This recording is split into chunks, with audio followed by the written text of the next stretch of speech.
Good day, everyone. Today is our second meeting of our webinar. May I invite everyone to prepare ourselves and join with me in saying this prayer.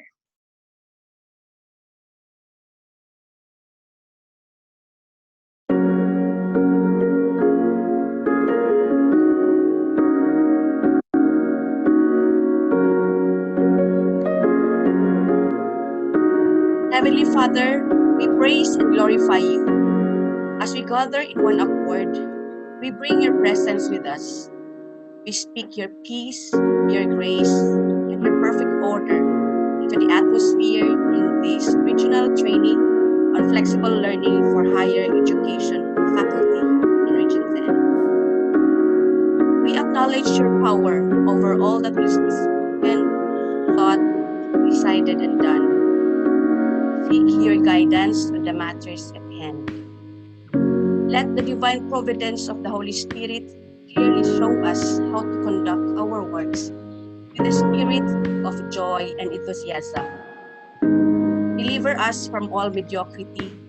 Help us be excellent in every opportunity. We ask for tenacity and wisdom to the task at hand. Use us as a channel of unity and peace. Lord, we offer you today our plans and all our labors. Prosper the work of our hands and bless us with your favor. Amen.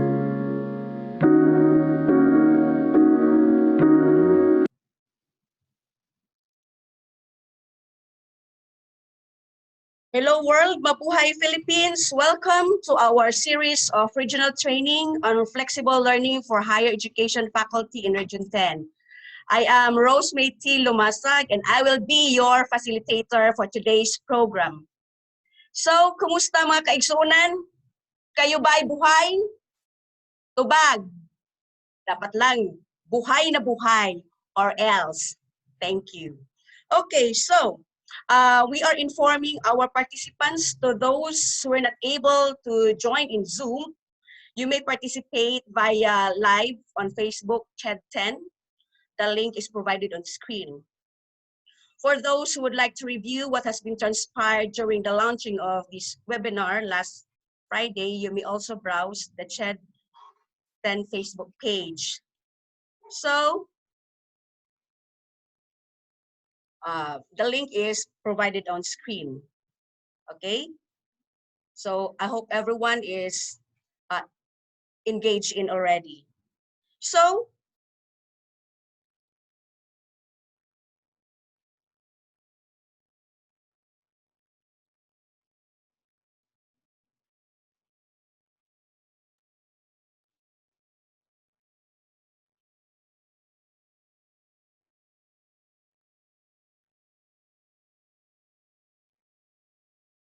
So, since we are engaging in the new normal, I would like to acknowledge the participants.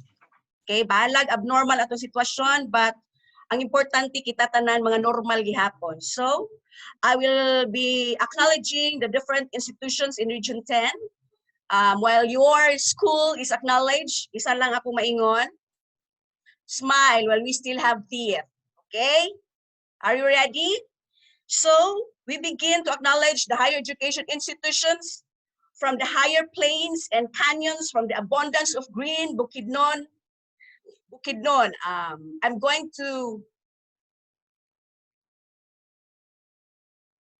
okay, we have HEI's interested participants from Romansi Villalon Memorial College Foundation, Incorporated, Don Carlos Polytechnic College, Southern Bukidnon Foundation Academy, Quezon Institute of Technology Incorporated, Pangantukan Bukidnon Community College, San Isidro College, San Agustin Institute of Technology, Mindanao Arts of Technological Institute, STI College Malaybalay, Southern Maramag Colleges, Philippine Countreville Colleges, Mountain View College, IBA College of Mindanao, Valencia Colleges Incorporated, Philippine College Foundation Incorporated, ACLC College of Bukidnon Incorporated, STI Valencia, STI College of Valencia, and then Northern Bukidnon Community College, And of course, one of our technical working group,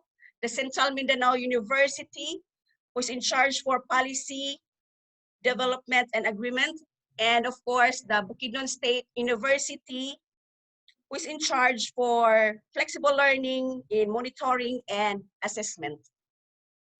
We would also like to acknowledge the external Bukidnon study centers and satellite campuses. We have Alubihid, Medina, Iligan, and Talisayan. We also have satellite campuses Baungon, Cabanglasan, Malitbog, Libuna, Damulog, Quezon, Impasugong, Talakag, Kadingilan, Kalilangan, Kitaw-Taw. And now we proceed to travel down to the city of Good Luck and municipality of Magsaysay. We have Christ the King College, Hingoog City Colleges Incorporated, Hingoog Christian College, Community College of Hingoog City, and Magsaysay College. Now we traverse to the island born of fire, Camiguin. We have Camiguin Polytechnic State College and Fatima College of Camiguin. Next, we proceed. We head to the Cuyamis Festival of Misamis Oriental and the Grandeur of Ordinary, El Salvador City. We have the new El Salvador Colleges Incorporated, the City College of El Salvador, Initaw College, Opol Community College, Taguluan Community College, which is also a member of the technical working group in charge for monitoring and assessment. We have Colegio de Santo Niño de Hasaan, St. Peter's College of Balingasag, St. Peter's College of Misamis Oriental Incorporated, Misamis Oriental Institute of Science and Technology, USTP Hasaan Campus, and Salay Community College. Hello, participants. And then we now go straight forward to the motocross capital of the Philippines. We have Christ the King College de Maranding Incorporated, Lanao School of Science and Technology Incorporated, MSU Maigov School and Arts and Trade, North Central Mindanao College, MSU Lanao Norte Agricultural College, and Tubud College.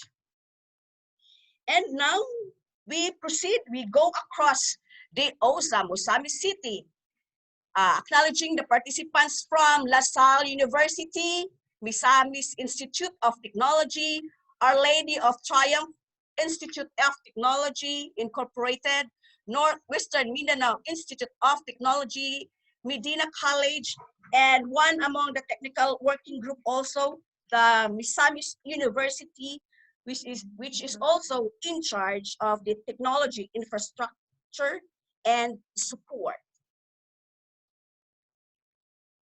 And then now we proceed to, we route ourselves to Misamis Occidental from the Christmas symbol capital of the Philippines, Tangub City, the HEIs, which is also one among the member of the technical working group for flexible learning. We have Governor Alfonso D. Tan College, who is in charge for infrastructure, technology, and support, together with Northwestern Mindanao State College of Science and Technology. And of course, we are proceeding through the city of Golden Friendship. We have to acknowledge HEIs from, of course, our 3 HEIs from Cagayan de Oro City, who is also part of the technical working group. We have Xavier University, which is in charge for content development. We have University of Science and Technology of Southern Philippines, Cagayan de Oro, who is in charge also for training and capacity building, and Capitol University for the Content Development Technical Working Group. We would like to acknowledge the HEIs from Liceo de Cagayan University, Cagayan de Oro College, Pilgrim Christian College, Southern de Oro Philippines College, Blessed Mother College, AMA Computer College, Golden Heritage Polytechnic College, the STI Cagayan de Oro, Vineyard International Polytechnic College, and by Oro Bible College. All right, so those are our interested participants, HEIs, higher education institutions in Region 10. To some, we have a total of 66 private HEIs in the region. For state universities and colleges, we have 10. For local universities and colleges, we have 12. External study centers, 19. We have a total of 107 participating HEIs for our series of flexible learning webinar. Okay, so since we are in the new normal, so we have to equip ourselves, not to brace ourselves for the opening of classes comes June as we prepare in, of course, the delivery of our instruction. So for a recap, first meeting last Friday, we have a very successful webinar launching of our flexible learning. It was followed by the webinar on understanding the learner's mental health amidst the pandemic, an introduction to learning management system and its interface. So basic ayo dito, no? Ang atong mga kaang dira on how we divert ourselves to other modes for us to not to get stressed on this abnormal state of our environment. So today we will be having our another very exciting webinar on making a constructive alignment and redesigning the core syllabus. Are you with me in the screen? So during the webinar, participants are requested to have them with their curriculum map, the PEOs, the POs, and the COs, core syllabus. And today, our expected output will be participants will revisit the alignment of the COs, the POs, and redesigning their syllabus. So that will be our schedule today will be from 9:30 to 11:30 a.m.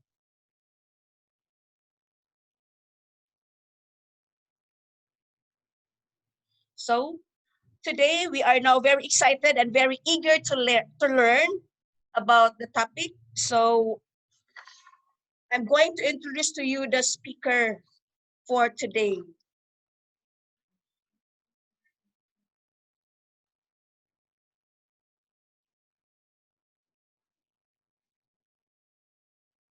Our speaker for today to talk about making the constructive alignment and redesigning the core syllabus. I would like to introduce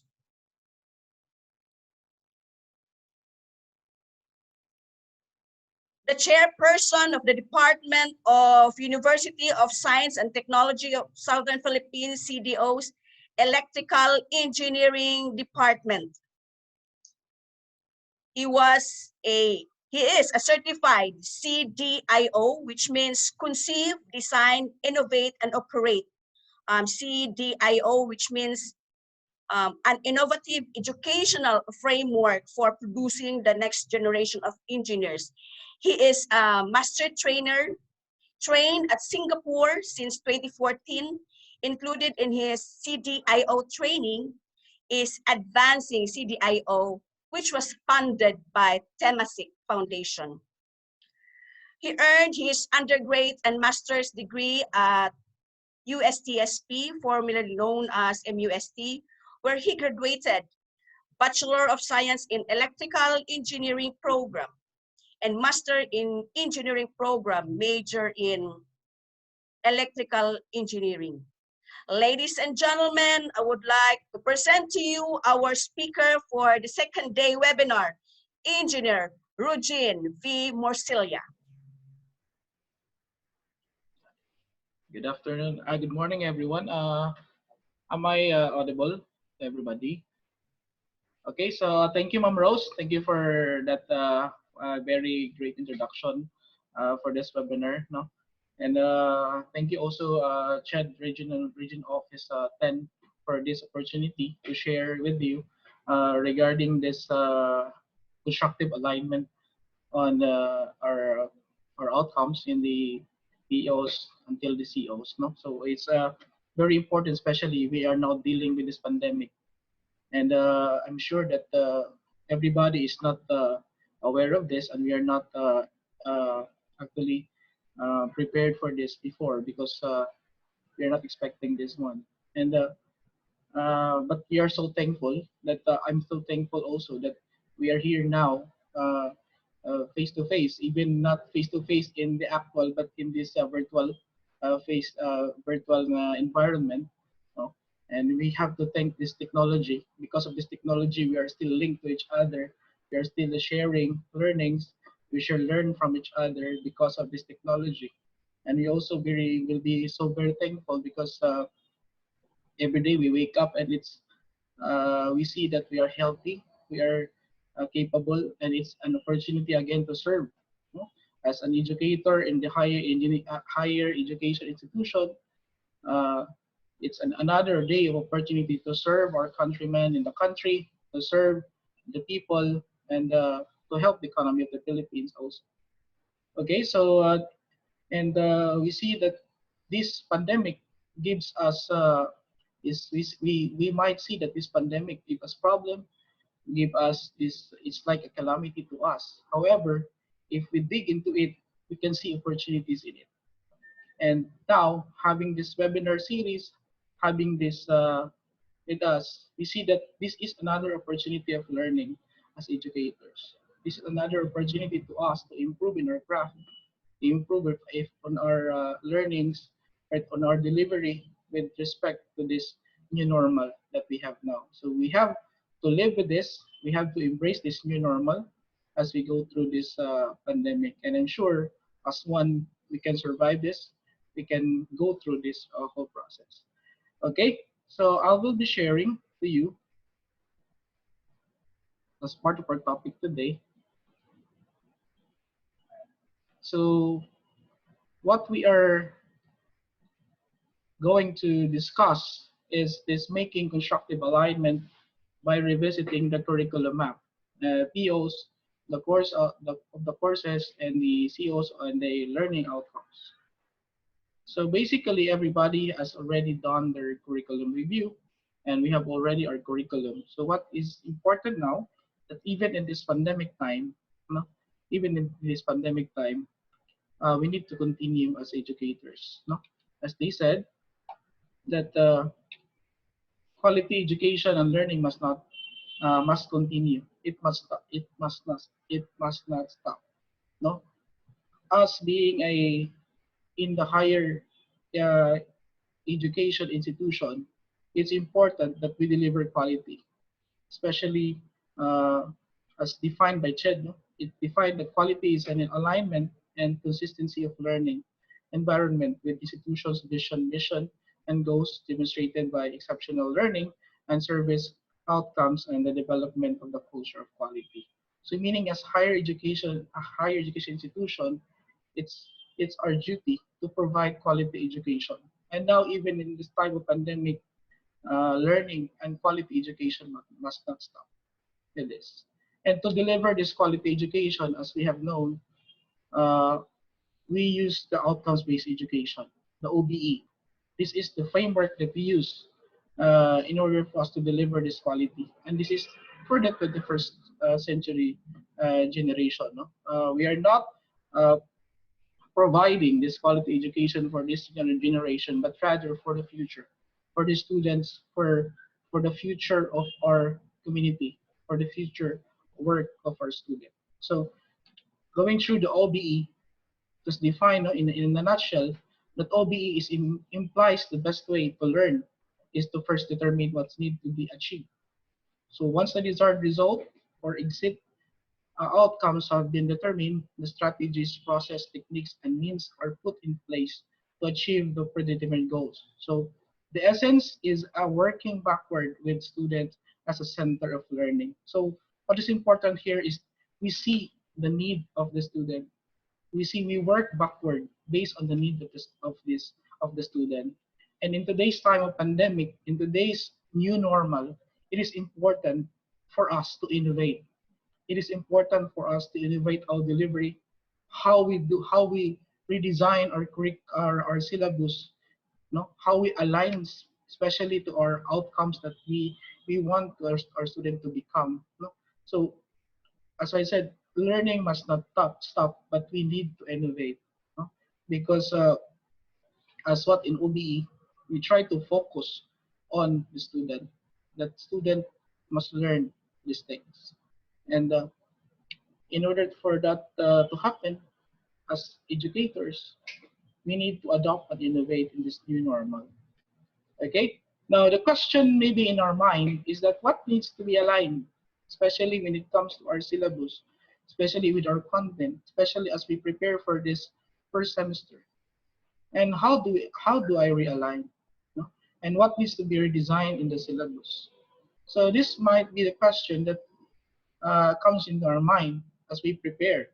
No? So in this webinar, we will try to answer this question and provide you some important things, a checklist on what are the focus that we need to consider in redesigning our syllabus, and still, no, is still thinking, we're still considering the alignment of what we're designing to our outcomes, especially to the program that we have.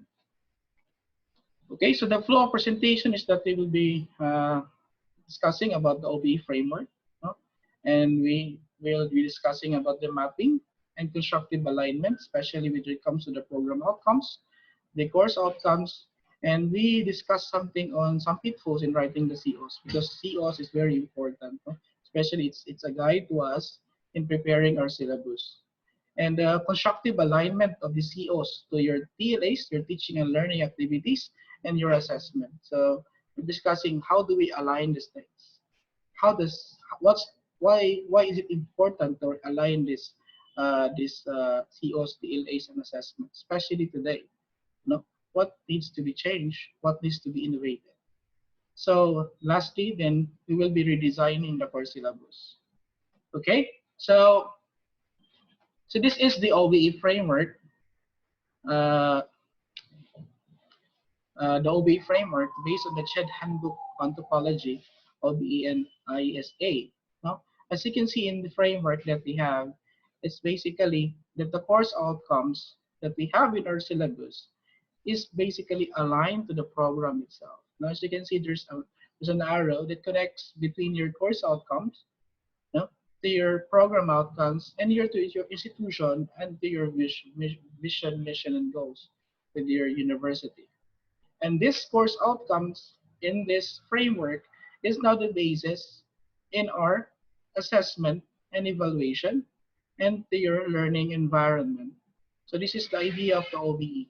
No, and considering this time of pandemic, no, we might see that we will have the same course outcome. However, there's something to be done with respect to your assessment as well as to your learning environment, because the environment before, no, and the environment today is not the same as before. No, so there is something that we need to innovate, to change, in order for us to adapt in this new normal, including our assessment for our students. No? So as you can see here, it's clearly specified the alignment of your course outcomes to your program and to your institution. No? So it's clearly aligned. Also with the other HEIs, we have this framework. No? So you can also see the alignment between your course outcomes to your student outcomes or the program outcomes, the PEOs, the program educational objective, and their mission and vision. This, no? So, and this course outcomes again is the basis of the planning to your learning environment and to your course assessment. No? So there's always an alignment, and we should not forget that one, especially as we redesign our syllabus, as we redesign our content. No? So we should not forget that we are aligning to something. We are aligning to the program. No?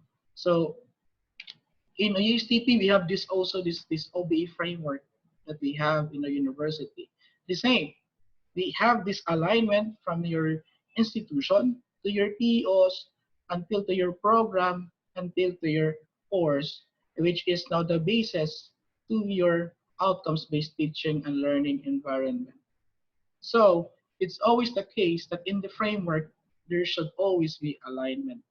And again, as we redesign this syllabus that we have today, as we prepare, especially in this time of pandemic, we should not forget that we are aligning to the outcome of the program.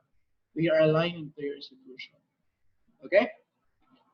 So the framework then specify that there should be an alignment of the course outcomes to the program outcomes and to the program educational objectives, which is aligned also to your institutional vision and mission. It's clear in each framework. And in this approach, this program's outcomes will identify the courses. So this is now the basis in identification of the courses. And this course outcomes uh, determines the content and the outcomes-based teaching and learning and your assessment tools.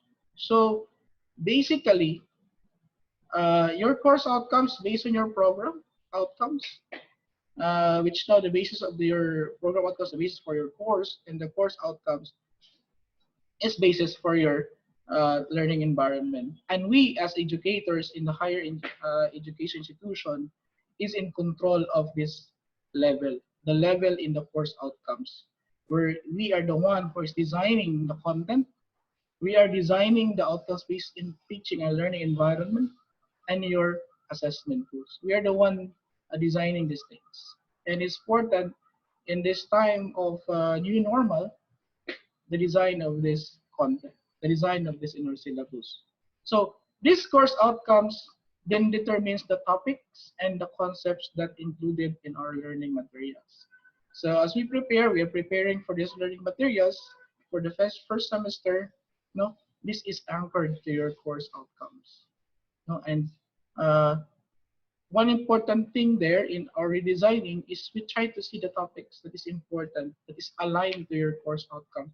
Maybe as we designed before our syllabus, contents there might be so many that it might be that we may encounter that medyo marami na yung topic, there would be more topic, and in this redesigning our syllabus, we can consider only those essential topics that is aligned to your course outcomes, which can be included in our learning materials.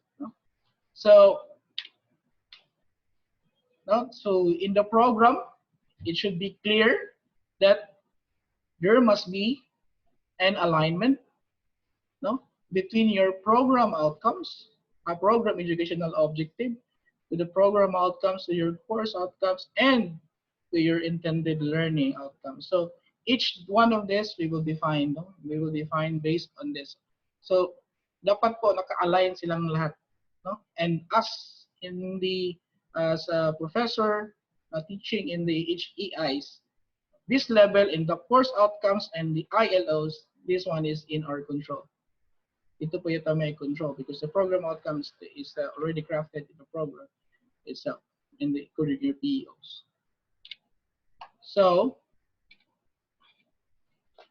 as defined, the program educational objectives or the PEOs are what the program participants will acquire in the future. This would be in the 3 to 5 years after graduation, and also as defined based on the CMO 37 of 2012.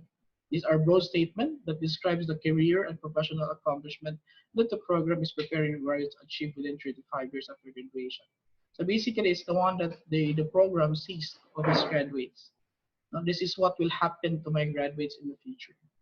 Now, it's in creating our curriculum, we are very focused to this, as we create this program education objective, which again is aligned to your program outcomes, because the program outcomes is the skills and attributes of the students after finishing the program. So meaning when they finish the program, this is their attributes. No? This is their skills that we prepare them to have in order for them to become, as we set in our program education objectives in the future.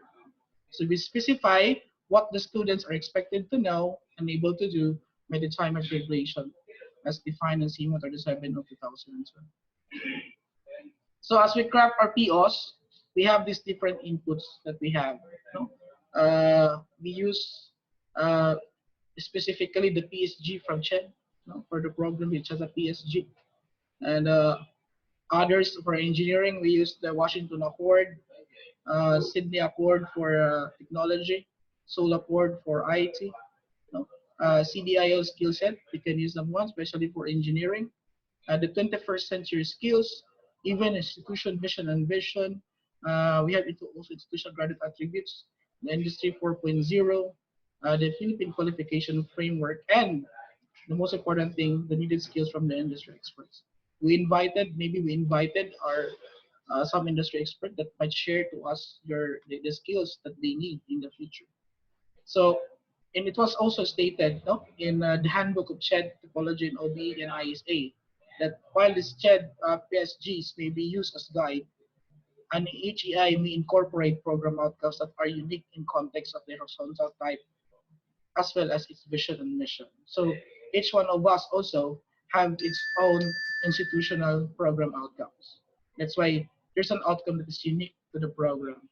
No? So that's why each programs that we have in our institution, in our university, have its own program outcomes before it was being offered.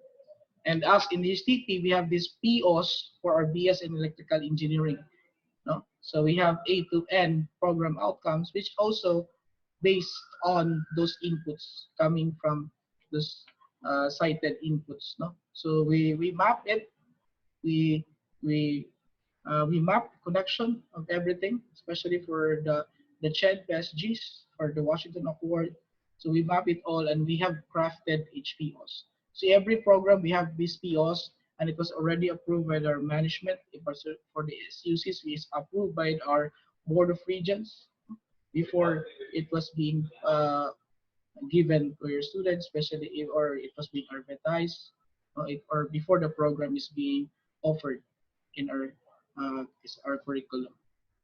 Okay, so now as we have our POs, what is important there is that we created our curriculum map.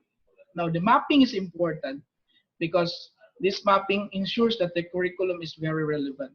No? So that's why kanina pag-create natin ng PO, we also part of it is the mapping of these different inputs that we have, especially in this phase of rapid changing environment. And as defined by CHED, the curriculum map is a matrix relating to all courses. So we can see in this map how these courses in our curriculum are relating to our program outcomes.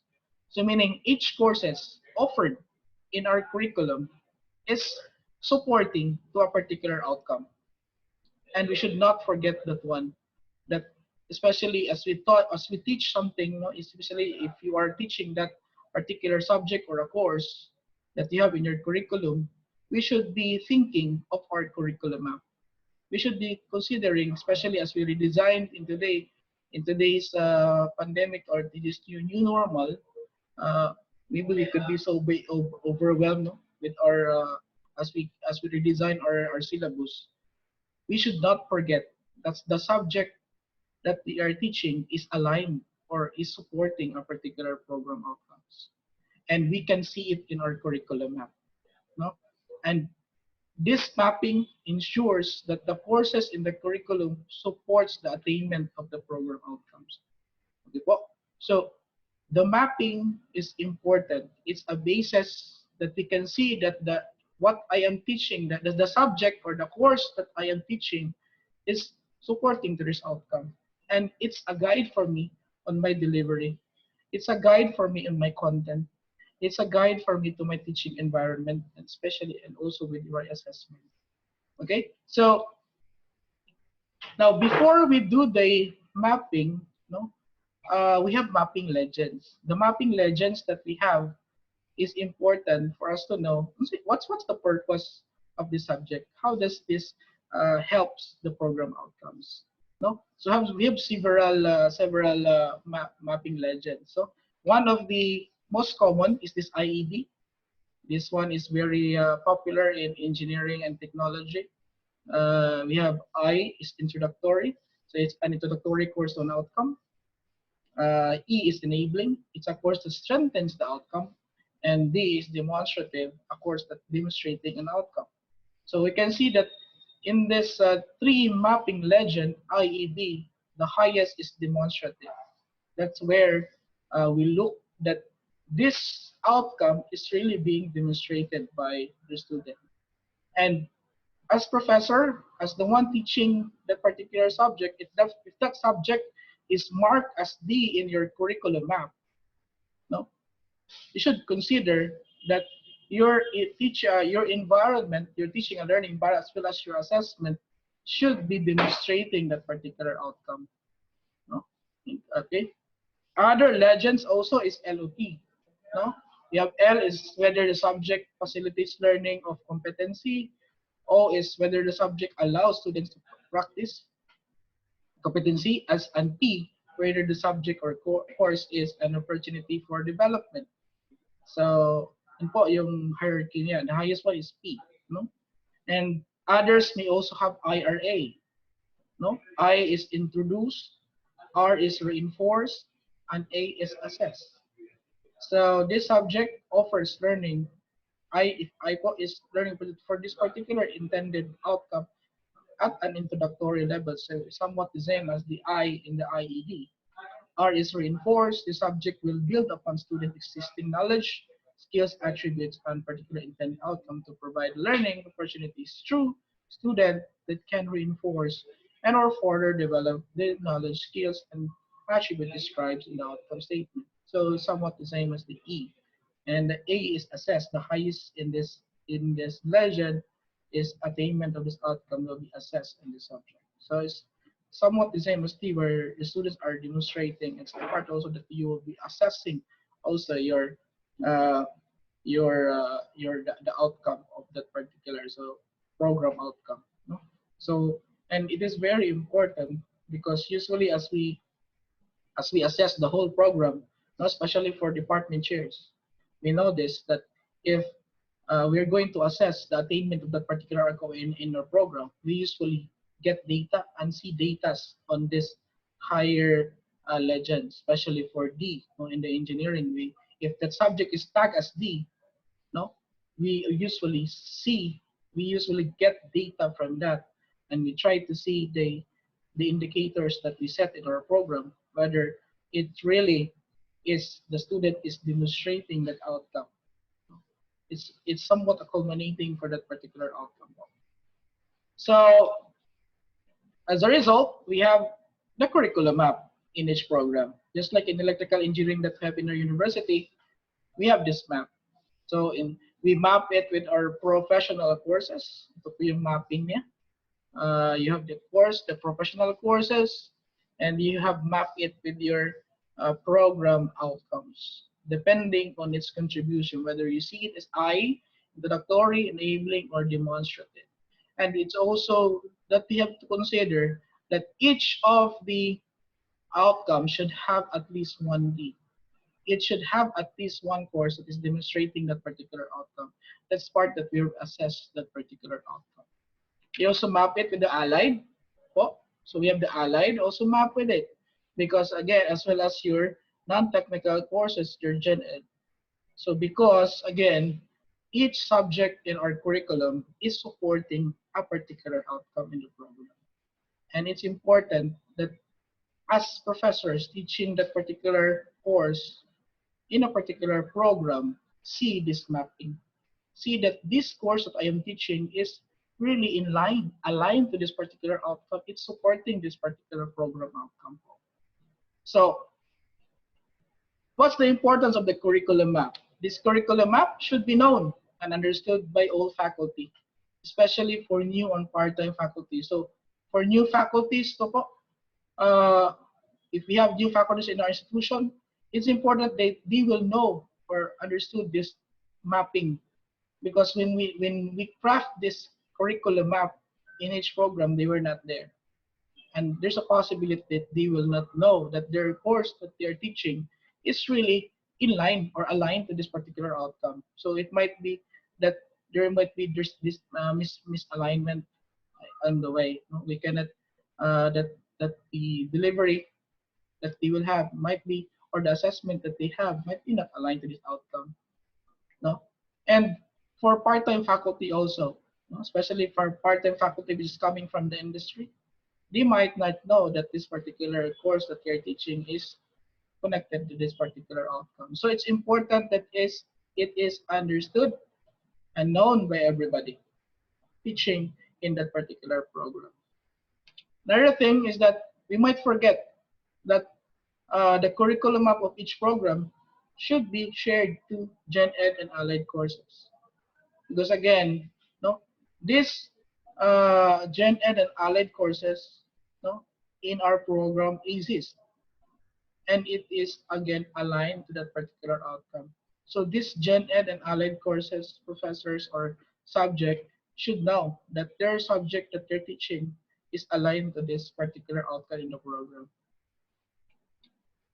And lastly po, the curriculum map is a guide for the faculty.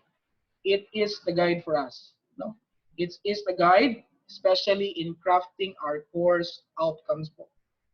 Our course outcomes that we crafted as we prepare or redesign our syllabus, no, especially in this time of pandemic, this curriculum map is a guide to us that the subject that I'm teaching is aligned, no, is supporting this outcome. And how I write my course outcome, no, is should be guided by this mapping, no, this course outcome that we have. So later on, we'll be discussing about the course outcome. Okay, so another in the program alignment from the program outcome is your course outcome. Now, so these course outcome are again the skills of an attribute of students after finishing the course. This is really refers to the knowledge, values, and skills that the learners are expected to demonstrate at the end of the course.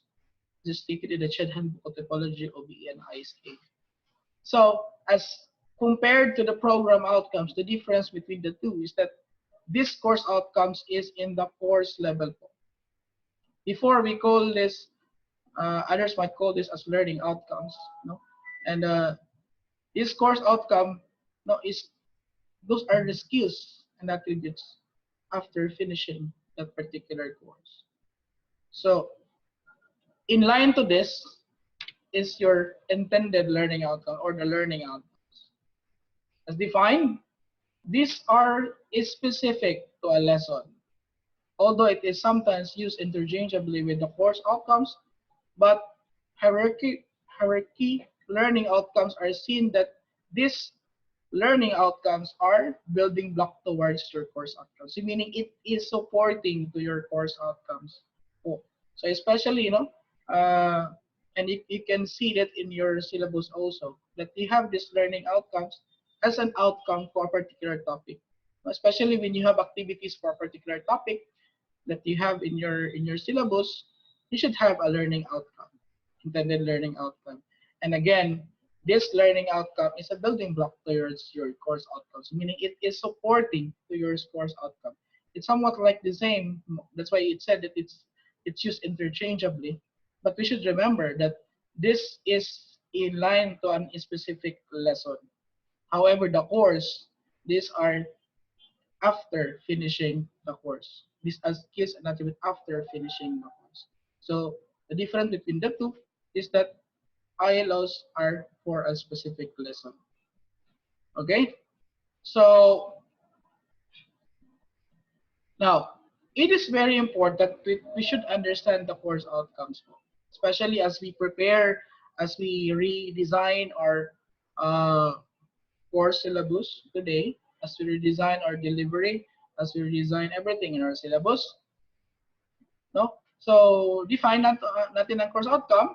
These are refers to the knowledge, values, and skills that the learners are expected to demonstrate at the end of the course. So it's clear it should be at the end of the course. Okay, these are outcomes at the course level, and it should only be 3 to 5 per course. Why po 3 to 5 per course? Because if it would be too many, we should remember that the subject that we have, no, which is that we are teaching is supporting to a particular program outcome. You can see it in the mapping. No po? So therefore, that is a guide to us in crafting our course outcome. And that course outcome should support that alignment po in the curriculum map. So if the possibility if we would have many course outcome, it might be that the written course outcome there might not be supporting to your program anymore. No? And also it would be too masyadong maliit lang yung number, no? There's a possibility that again it would be short. Okay? It would be short for the to support that particular program outcomes. Okay, so must be coherent set that captures essential outcomes only.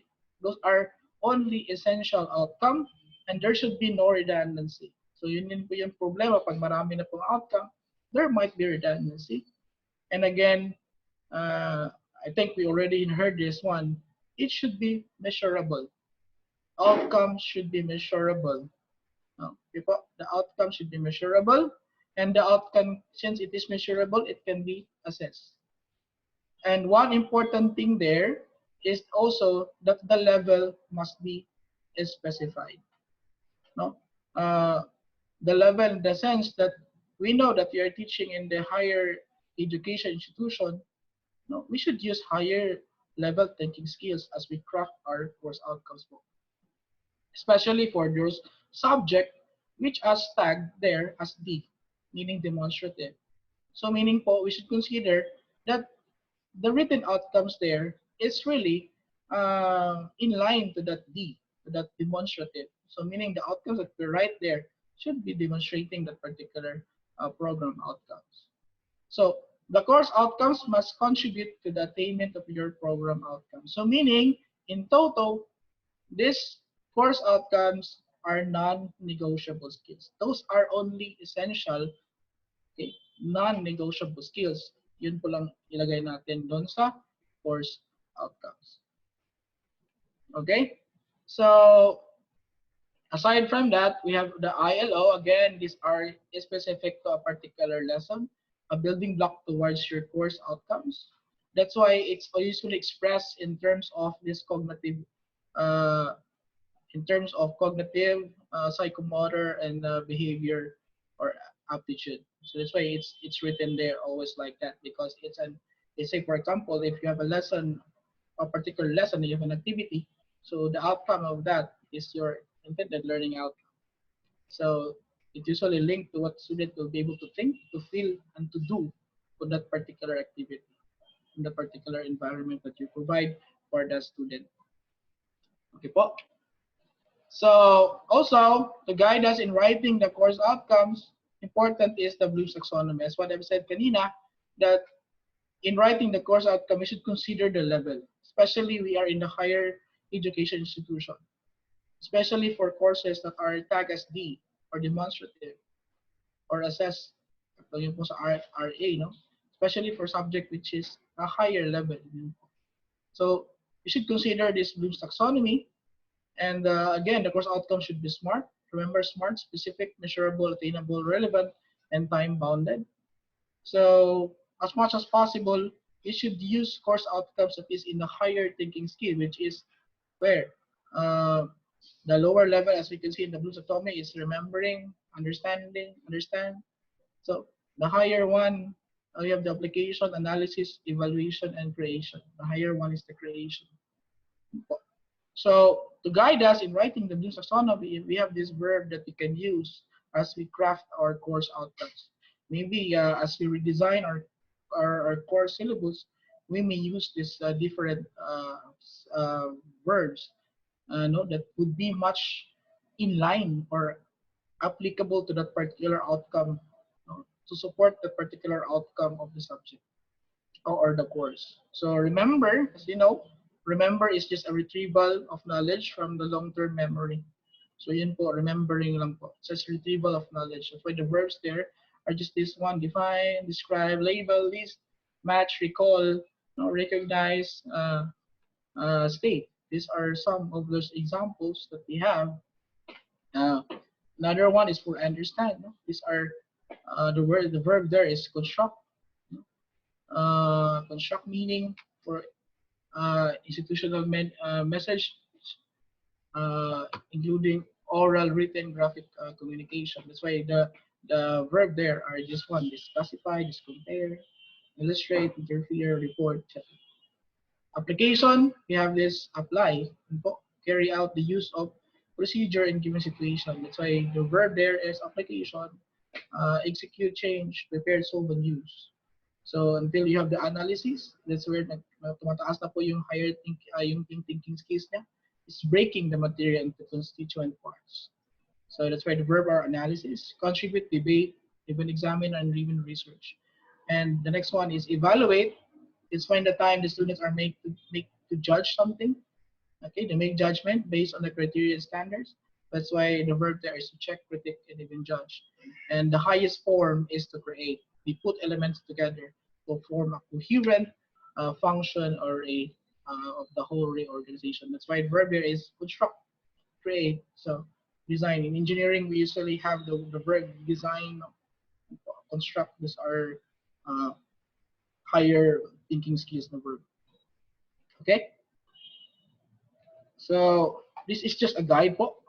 You have a lot of verb that you can use based on its in its level, its thinking skills. So here's a checklist in writing our course outcome. So again, one of the checklists is that this course outcomes is describing the students that will do differently a result of the course. Do differently. Why? Because the particular course outcomes that we have is supporting a certain program outcome. And it's different from other course. Okay? Because as we design our curriculum, no, yun pong subject na in-offer natin or courses na in-offer natin sa curriculum is not redundant to a particular subject. And therefore, a particular outcome of the subject uh, should not be designed with the other subject. So it should be different from the other course. And describes only meaningful learning. Yun lang po important learnings. Meaningful. And it should be measurable and accessible. And it should represent high level of thinking. So consider that because we are in a higher education institution, we should consider high level of thinking rather than trivial tasks. We usually interchange this one. No? Some professors might put in course outcomes, but in the lower level and rather have it as a task. So later on, we will have an example for what are those pitfalls in writing the course outcomes. So we can see there that other professors there are writing course outcomes as a task, but rather than a higher level thinking skills or attributes. So it's written in a plain language where student can understand. This is the most important thing.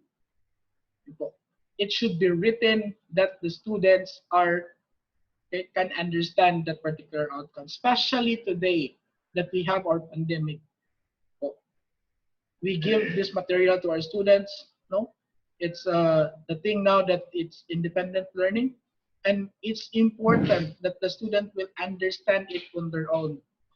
That this is what is the outcome of this particular course that we have. So it's important that it is understandable by your student. Okay. So some other checklist is should be manageable in number. Okay, na it's 3 to 5 only. It should be balanced based on practical and theoretical understanding. Okay, there's a balance between the two of practical and theoretical when you write your course outcome. And again, there should no overlapping. Do not overlap. Might be that when you write it, that one course outcomes one might be overlapping with two. So that's why we should be write it carefully that there's no overlapping. And describes all the significant and essential learnings in the course. So those only significant and essential learning, yun po lang yung ilagay natin. Okay? Maybe because we should remember that this course outcome is aligned to your program. Okay? And this subject is aligned to your program and is supporting to a particular outcome. So meaning when we write our course outcome, it should only be those essential that will support to your program outcomes. Okay, so these are some samples of course outcomes na okay, no? Na measurable, na smart siya, at higher thinking skills. Example, explain the importance of design review, clear written, design and analyze test plan for use in program testing, diagnose and repair heating and air conditioning system, including automated systems, compare and contrast basic characteristics and response of a circuit elements such as resistors, inductors, capacitors, DC-driven, and sensitive excited circuits. So these are some samples that are clear. So these are, as you can see, it is written in such a way that is an output or an outcome. Okay, it's an outcome, no, to the course, not for a particular topic. Okay, so example of ILOs or intended learning outcomes or the learning outcomes is example like this. Identify electrical symbols used in electrical plants. So we have electrical engineering, a topic on electrical symbols. So it's anchored to a particular topic. Discuss and explain electricity consumers' rights and obligations. So we have a topic on electricity rights and obligation.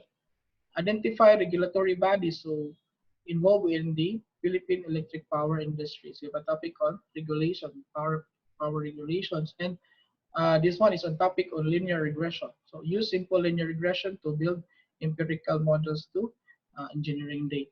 So these are written that is anchored to a particular topic, to a particular lesson in your course. Okay, that's the difference between the two.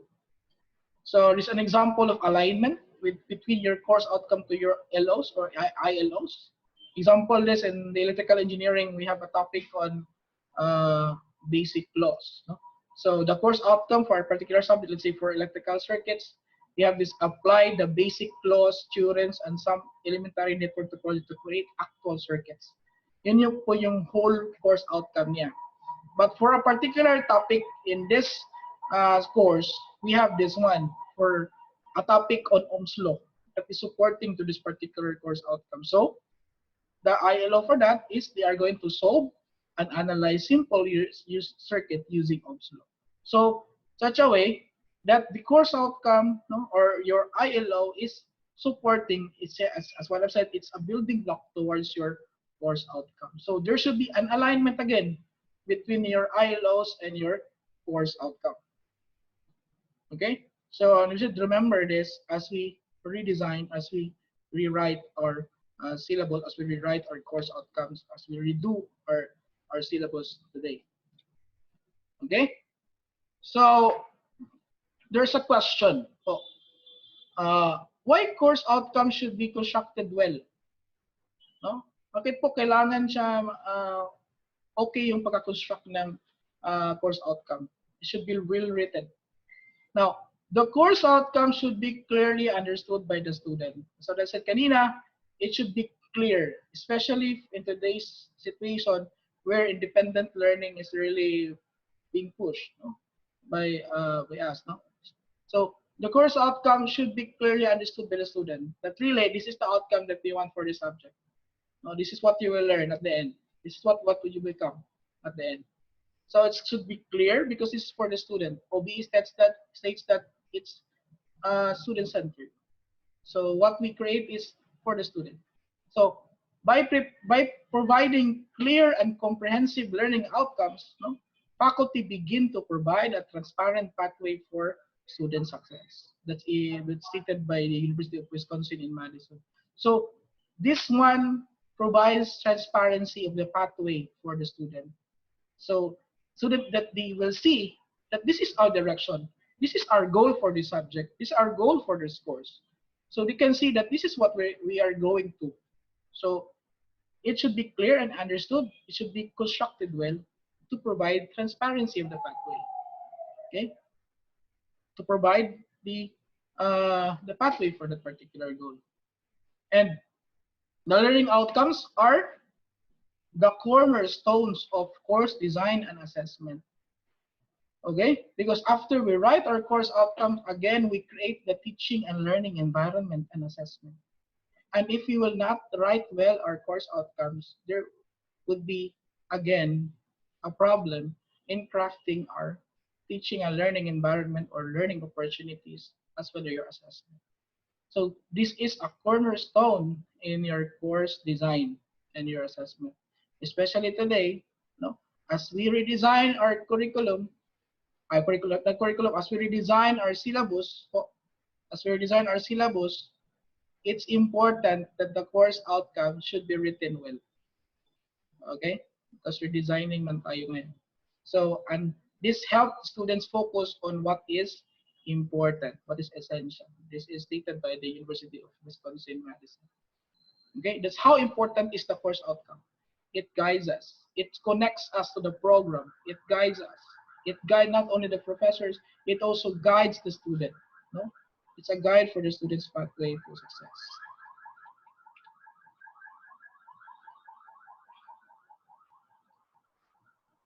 Okay, so here are some pitfalls on writing the course outcomes.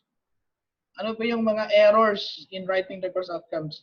We in the Center of Innovative Teaching and Learning of USTP have conducted different trainings on in our system, in our different campuses. And these are some observations that we have as they write their course outcomes. So, and you might also see this in your own institution. So this might be helpful to us as we revisit, as we redesign our syllabus. So some pitfalls. Now, I have write this hindi ko po na-write yung whole course outcomes talaga so that hindi po siya hindi po siya matingnan kung anong particular na subject po. Okay po. So here are some pitfalls in writing the course outcomes. The first one is some course outcomes are written in teacher's perspective. Okay? We should remember that course outcomes should be written in student's perspective. Again, based on OBE, the course outcomes are OBE is student-centered. And when we write our course outcome, it should be on the perspective of the student. Example, this one, acquaint the students with the names and use of the parts of the blah, blah, blah, the following. So, meaning this is perspective of the teacher, that we are going to acquaint the students. So, okay, so this is wrongly written, no?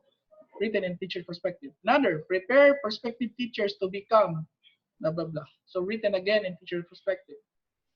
Provide students with a strong foundation for understanding and relationship between and among blah, blah, blah. So, again, we should remember that when we write the course outcome, it should be in the perspective of the student, that what they will become as they finish the course. Not po na ano pong idea or ano pong objective ni teacher. So it's somewhat that hindi pa siya nakamove on doon sa previous na teaching and learning natin before, na not OBE pa. Okay? So hindi pa siya nakamove on doon. Na teacher-centered pa siya. So, kumbaga, pag tinignan ko to is teacher-centered rather than it's a student-centered. Okay? So, next is, this one is too general and not measurable. Okay, again, outcomes should be measurable. It should be smart. Okay? So, like this. View the ocean as a dynamic environment. How can you measure that one? That they are viewing the ocean as a dynamic environment. It's too general. It's not measurable. This one is interact effectively with parents and children with them. Okay, so how can you measure interacting effectively? It's not, again, measurable. Develop appreciation and interest in blank. Now, we should remember this in writing the course outcomes. Like this one, appreciation and interest. It's more on the feelings. It's more on it's written in the perspective of the student. However, it's more on feelings. It's more on what the student will be able to feel. And when we say that one, or in emotions, no? So we should not write outcomes in emotions. So that's why this one is not measurable. How can you measure appreciation and interest? Okay. So another one is appreciate use of various blah blah blah. So again, it's emotion. Okay. This one is discover and further develop resources and capabilities to be used in their personal life by directing their professional decisions and actions or preparing them for life. So again, this is too general and it's not measurable. Again, course outcomes should be written as SMART, specific, okay, measurable, attainable, time-bound. Okay? So SMART po siya na pagka-written. So this is not measurable. This one is too many skills. Okay, masyado po siyang mahaba. Example, kayo, like this number 1. Design, calculate, and apply subnet mask and address to fulfill given requirements in IPv4 and IPv6 networks and build a simple Ethernet using router and switches. So imagine there is ilang verb po. You have design, calculate pa, at saka apply. Siguro we can just put there one verb. Example, when I can put there apply. Because when they apply, they are already designing it. They are already calculating on that process. So you can just one verb. And meron pa siyang hirit dito sa baba. Meron pa siyang build a simple. So dalawa na. Parang dalawang outcome ng a particular statement. So yun po. It's important that one particular outcome is written into only one skill. Yun na po. Whole package. Because it's an essential skills lang po. Okay? Another one, ito po, masyadong mahaba because there is a lot of skills in just one statement. Okay? Example, understand and describe basic switching concept and operation of Cisco switches, enhanced switching, such as VPLN, etc., rapid speeding, etc. So too many skills in just one statement. Imagine your CO is written in this way. So it's not an outcome. Again, the course outcome should be those non-negotiable skills. Those are those essential skills based on the checklist that we have. Okay? Another one is this one. Ito po yung sinasabi ko kanina. That we should consider that the outcome should not be a task. It's not a task. Okay? This is not an outcome. Especially this one. This is a task. Number 1, mount an art exhibit or install a gallery walk demonstrating appreciation of blah, blah, blah. This is not an outcome because mounting an exhibit or installing a gallery walk is a task. So it's na-interchange po natin, no? That rather than an outcome. So what should be written here? It was on the purpose. Why are you letting the student make an art exhibit? Ano pong outcome na tinitingnan natin for what skill? What competency are we looking at when they mount or install a gallery walk? Okay? Another one is conduct a seminar that deals with blah blah blah. Conducting a seminar is an activity or is a task. It's part of your teaching and learning environment. But what you should put there is why are we let the student to create or to conduct a seminar? What skill are you measuring? What skill are you looking at? What competency are you looking at? Another one is independently participate in activities outside of class. So it's a task again. So what should be put there is again the competency. Those are only higher thinking skills that you want the students to have or when they finish the course. So it might be that this is a task. No? So we rewrite this one. Maybe if we can notice this in our course syllabus, so we can rewrite this, no, to make it an outcome. No? But this again, an outcome is aligned to your program. Okay. So again, balikan pa natin yung checklist. Course outcome should be different. The student will do different. Another one, it should be only meaningful learning. Another one, it should be measurable and accessible. Okay? It should represent high level of thinking. It is not a task. It's an outcome. and it should be written and the students can understand it. So it should be understood by the students, especially in today's pandemic where we just give the material to student, no, and we are prone to independent learning that we have, no? Even though we guide them as we along the way, but it should be written. All of the materials that we are creating should be understood clearly by the student. Baka po kasi si teacher yung naka-understood ng material niya na binigay. So it should be important that it's written on the student's perspective rather than the teacher's perspective. It should be manageable in number. It should be balanced, practical and theoretical. Do not overlap. And again, balikan natin, it should be significant and essential learning lang po for the course. Yun po yung lalagay natin sa course outcome. Okay. So this is actually what we have looked, especially maybe you have this also with respect to your syllabus. In USTP, we have this look as we map our course outcome with the program. Okay po. So we have course outcome 1, 2, 3. It is mapped on your program outcome, not it is connected. So each syllabus we have, and you might be also having your own like this, no? That your course outcome is mapped to that particular program because again, no, the course outcome is aligned to your program outcomes. Okay, so when we write the course outcome, it's a guide for us in writing the course outcome. So now the important thing there is we can see the alignment with this mapping. You can see that my course outcome is aligned to this program outcome. Now, what is the basis in this alignment? Again, the basis of this alignment is your curriculum map. Just like this example that we have. No? Example for electrical engineering, we have the subject or the course electrical circuits 1.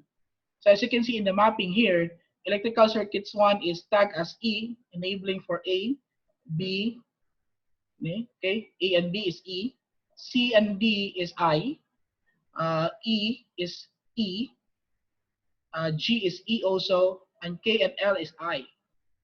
Okay, so I can cross-check it. No, okay, you should cross-check it with your course outcomes in your syllabus. So meaning in my syllabus, I should also see this mapping because you can see that this course outcome is supporting this mapping also. So meaning when I say E, letter A here, I should see at least one E here because it's connected here. It should map there. And also with B, and also with D, should be I also, F, E also, okay, E, G, should be at least have one E because of this mapping, and including K and L, it should also be I based on this mapping. Okay, so the problem you might encounter here is that there might be mismatching between your course outcome mapping, your curriculum mapping, and your course outcome mapping in your syllabus. So there should be, it could be a possibility. In USTP, we used IED also when we map the program outcomes, but other might have used another way of putting here the mapping. Okay. The important thing here is that when you have your course outcome, it should be aligned with your curriculum map. Okay, align po siya. Now in our university, it's important, especially if your course is D. Makikita po yan dito that your course outcome is really demonstrating that one. So example, if I have this, for example, that it is D and G, so therefore in my subject also in my syllabus, I can also see here D here because I'm measuring it based on this. So therefore, you can see that there is an alignment between your curriculum map and your mapping with your syllabus. Okay, so everything is aligned from your program to your curriculum, to your course outcome, to your syllabus. Okay, so you should remember that one. You should cross-check it. Baka po kasi na-miss, no? Na hindi siya na-align. Another point, also, example is, if your course outcome is okay na po, naka-align na siya doon sa program outcome based sa mapping, etc. And okay na siya. The next thing that we are special designing, that we are in control is on the alignment between your assessment, okay po, and your teaching and learning activities. That's important thing here, because as we have our new normal today, it might be that your assessment and your teaching and learning activities is not the same before. No, we are expert already with the normal before. No, imagine that subject that we are teaching, where we're teaching it for 5 years already, even 10 years already. We are expert before. No, we're expert in this teaching environment that we provide for a student. Na ito po yung, this is the environment for this particular subject that the students will learn this particular outcome. But today, in this new normal, we are now again redesigning this, because it might be that your activities and your assessment is not anymore applicable into this new normal. Okay? Because this one is important, no? Yun po, aligning ng tatlo. Your assessment as connected your course outcome is, this one is here to promote learning, and your teaching and learning activities is the one that is reinforcing learning for assessment and facilitates learning to your course outcome. So these teaching and learning activities are those learning opportunities that you have, that you've created, this learning environment that you've created for your course, and this assessment is how the students demonstrate that they have reached that particular outcome. So dapat po may matching between these three, alignment between these three. Now, as defined in our CMO 37, Syllabus of 2012, that the outcomes-based teaching and learning, constructive alignment of intended learning outcomes, okay, with appropriate outcomes-based method and teaching and learning activities. So important po that your outcomes-based teaching and learning should have a constructive alignment. And this constructive alignment, as John Bigg said, starts with the notion that learning constructs his or her own learning through relevant learning activities. So we create the learning activities. And the teacher's job, okay? So yung pong student natin are expecting what is the learning activities that we are going to provide. So the teacher's job is to create this learning environment that supports the learning activities appropriate to achieve this desired learning outcome. So teaching and assessment methods are designed to best achieve those outcomes and to assess the standard at which they have been achieved. So the three should be aligned to each other. Okay, the question now, as professors or as educators in this today's new normal, is how do I design my teaching and learning activities? Even what teaching strategies will I use that would be fitted for this? No? And how do I assess in today's new normal? Yun po yung i-design natin. Yun po yung pag-iisipan natin po. Because it might be that our strategies before might not be applicable today. Okay, I'm not saying that it's all is not applicable. However, it might be that we need to innovate something in order for it to be applicable today. Okay, now, as what I've said, these activities, what we're doing in OBE is for the student. And in today's situation, it's important to empathize also with the students' perspective. So everything we create to design our activities, our strategies, including our assessment, should be anchored towards what is the state of my student. No? So part of it, what we have recommended, is that first, before you design everything, understand first your student. Yun ang punta yung estudyante natin. Example, one of the demographics that we have is common today is might be that we are going to go online. And if you're going to go online, you can see that we can have these demographics that which of my students gadgets and which have without gadgets, no? And which of have access to internet and which has no access to internet. And you might have these demographics that only 30% of your students have access to internet and gadgets, But the worst thing there is that 20% of your student does not have any access or even does not have any gadget after all. So meaning this is now a guide for you in your designing your environment. This is now a signal that I cannot do a synchronous lecture online. Okay? I should do asynchronous something, asynchronous. So I should design modules. I should design uh, materials for my student that should not be always online. So because if we are going to have it online always, what will happen to this 20%? They will not have access to education. Okay po? So as we know that in uh, higher education, there should be always a equal access to everything, especially the students are there. They are expecting that they will learn from your class, and you should have the same access to this education.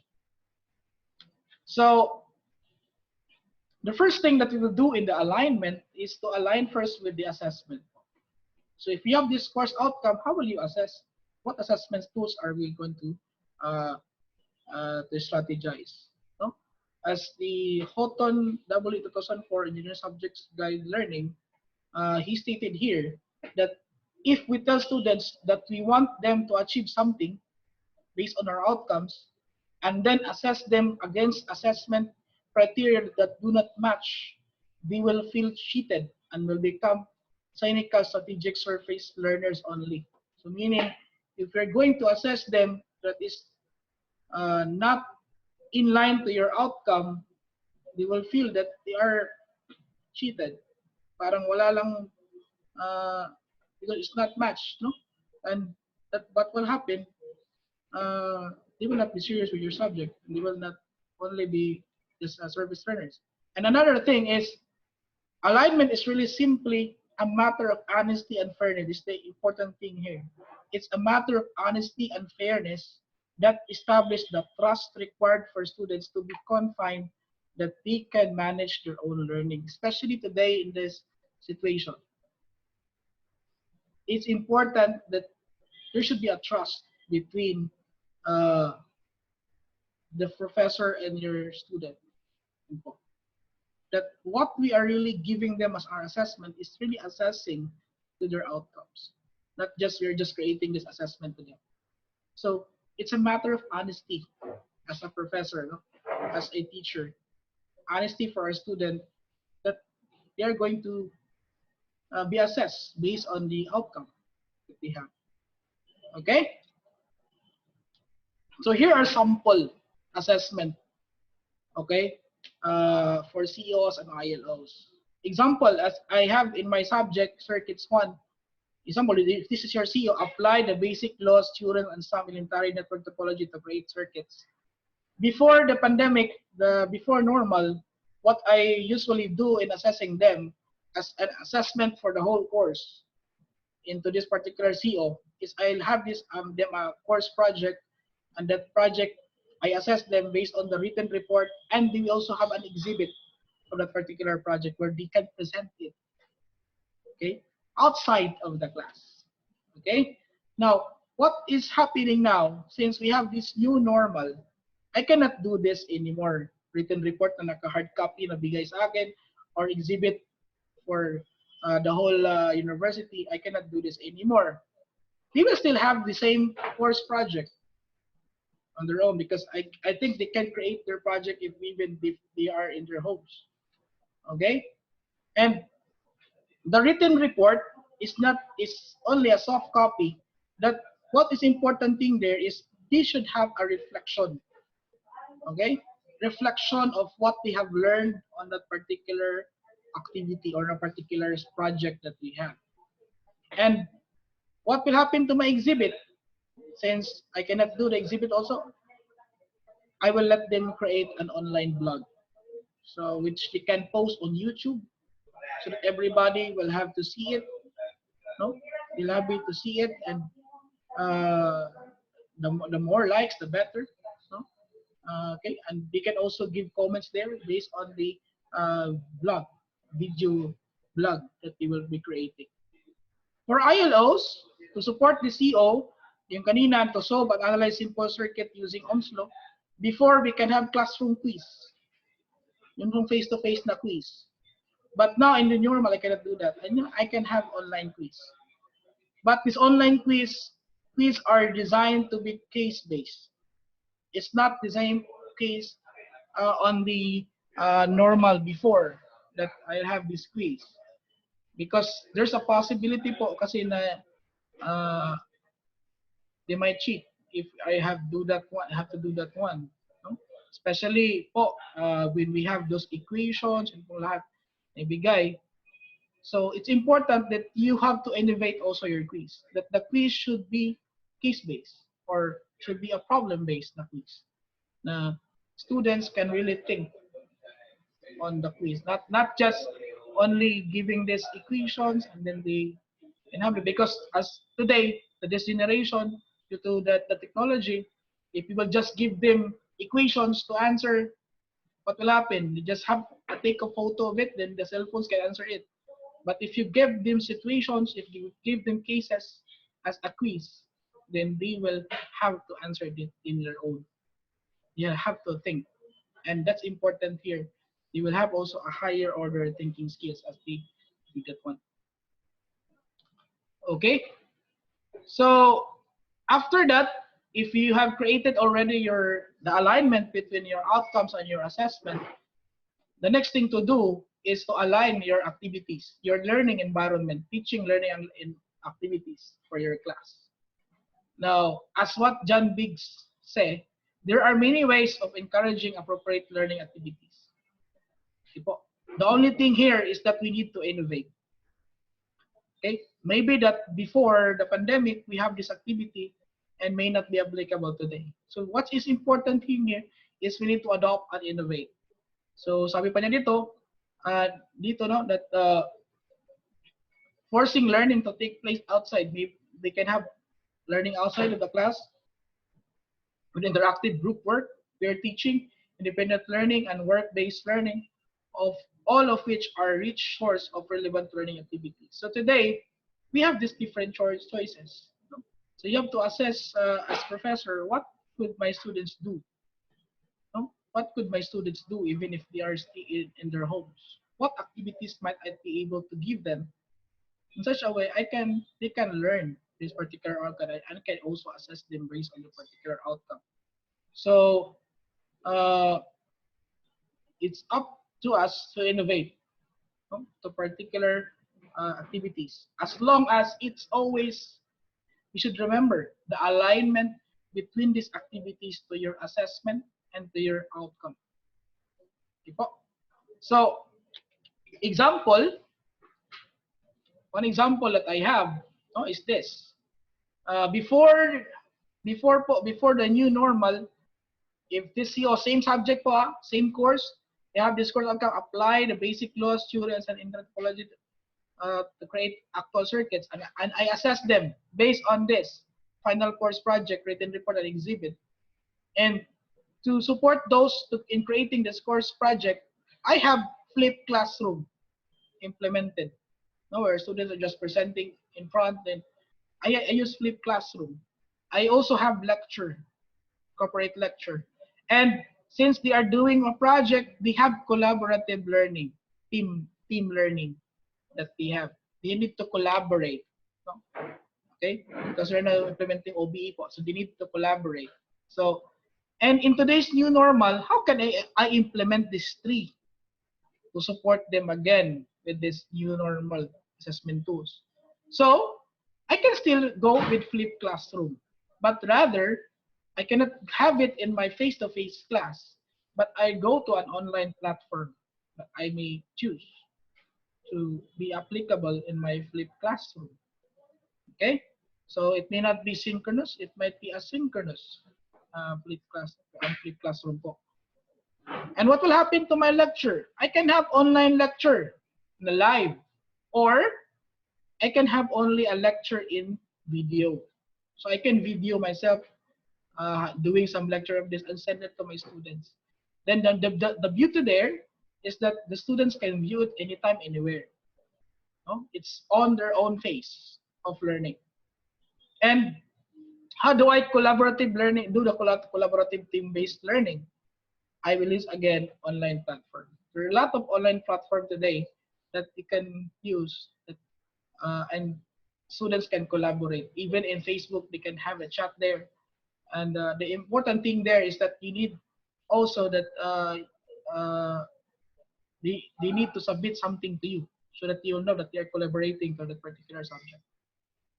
Okay, so as you can see here, I'm not actually changing anything that big in my TLAs. But I just tweak it to make it applicable in today's situation. So hindi po siya doon ka difficult. However, you just tweak it that it would be applicable in today's situation. Okay po. So this is the example. So next is we now go to the syllabus. So with all of that, I think it's clear.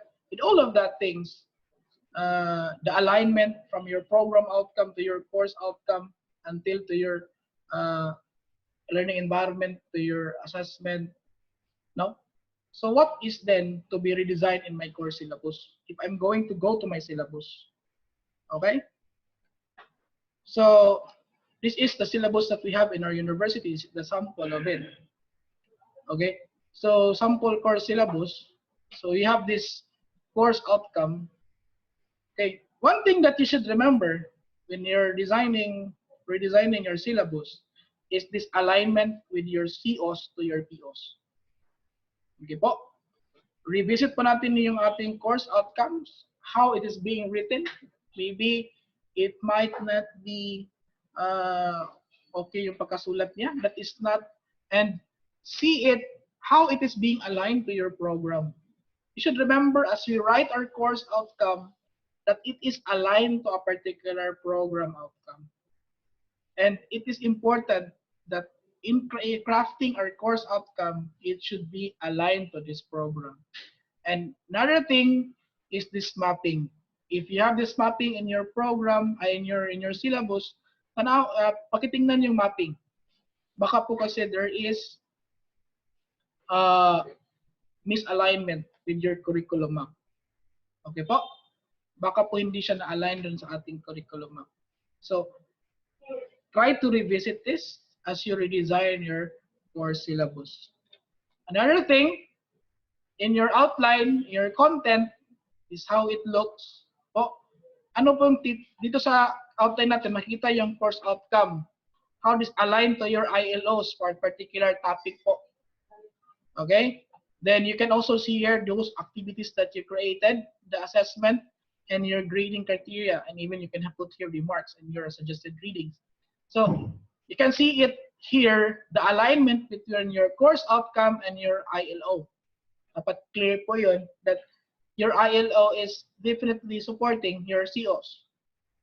And one important thing here, especially today as we are redesigning our syllabus in line with this new normal, is that we only have content or topics that are essential.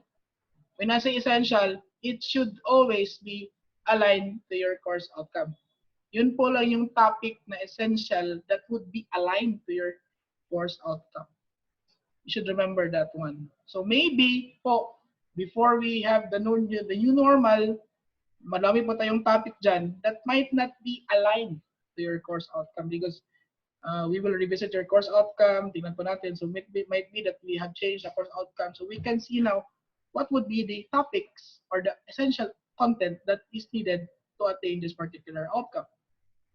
Another thing is that you revisit your TLAs, your teaching and learning activities. It might be that your activities that you put in your syllabus is not applicable and even it's not aligned to your outcome.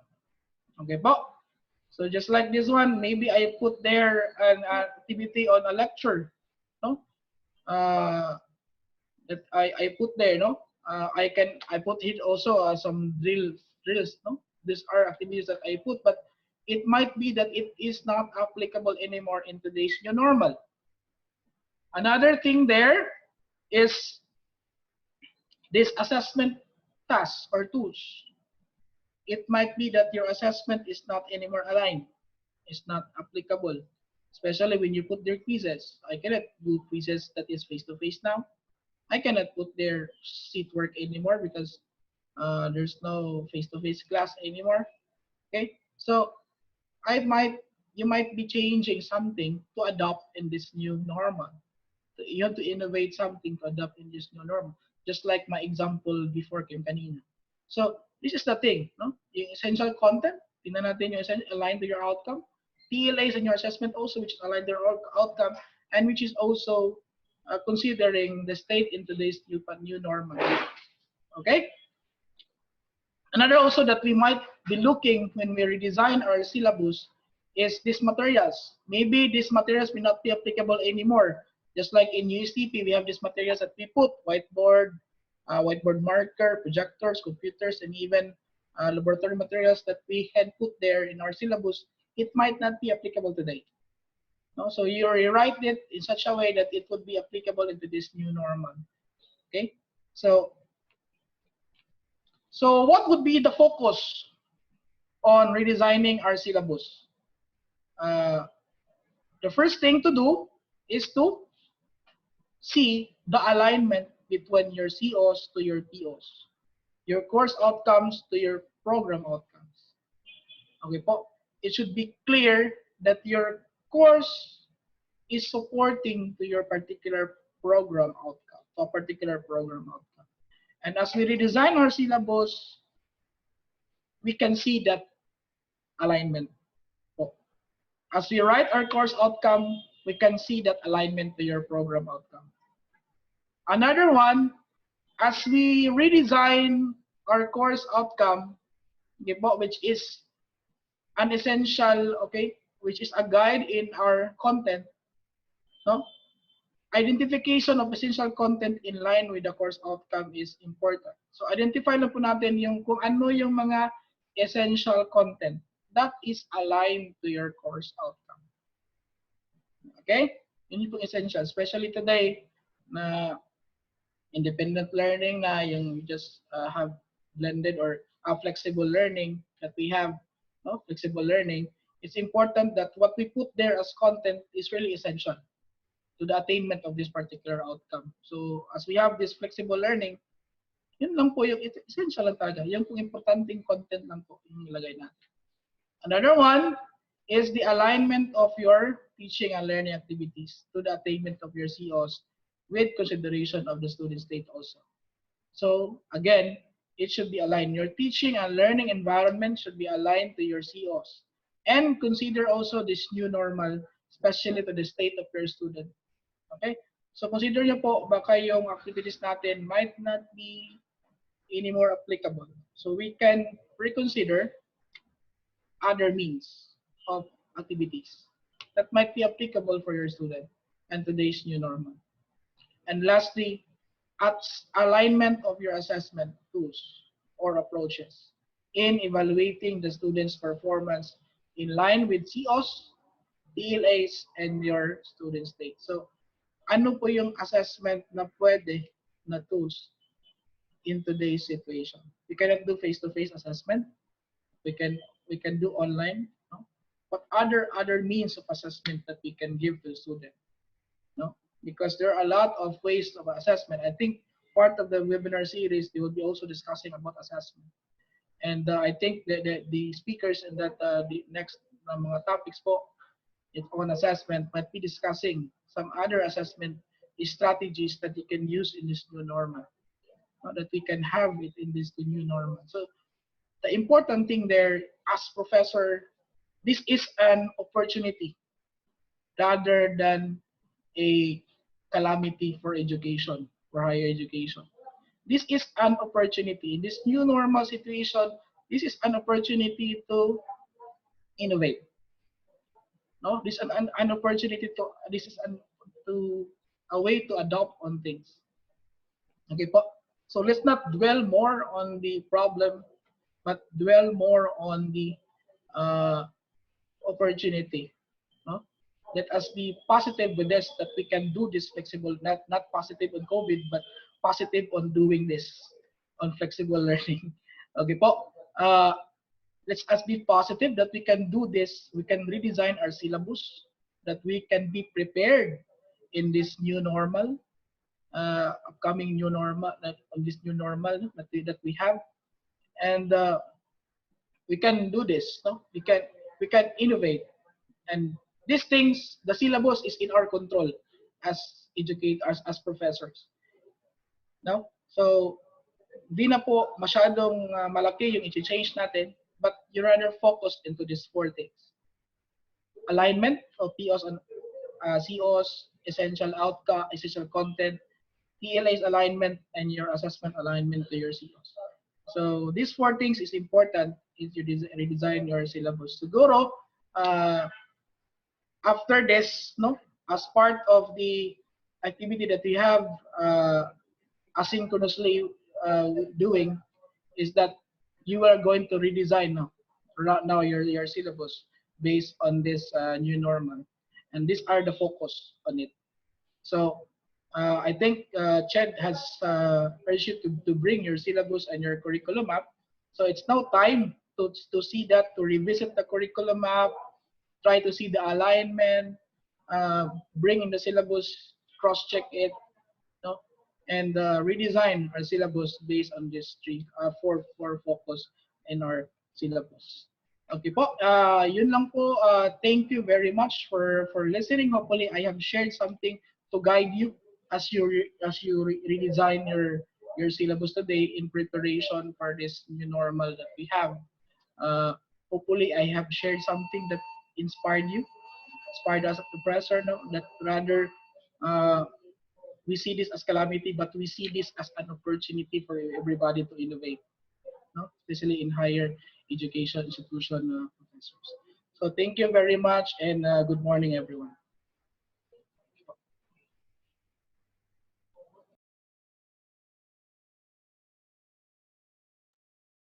Okay, thank you so much, Engineer Eugene V. Morcilia from University of Science and Technology of Southern Philippines for a very overwhelming and yet so substantial construction, alignment, and redesigning of the course syllabus. Okay, so before we proceed, we would like to acknowledge the participants from the USTSP Panaon, the participants from USTSP Oroqueta, and the participants from STI Malaybalay. And of course, our lead institution for the Technical Working Group on Flexible Learning in Region 10 is Mindanao State University Iligan Institute of Technology. And now for our open forum,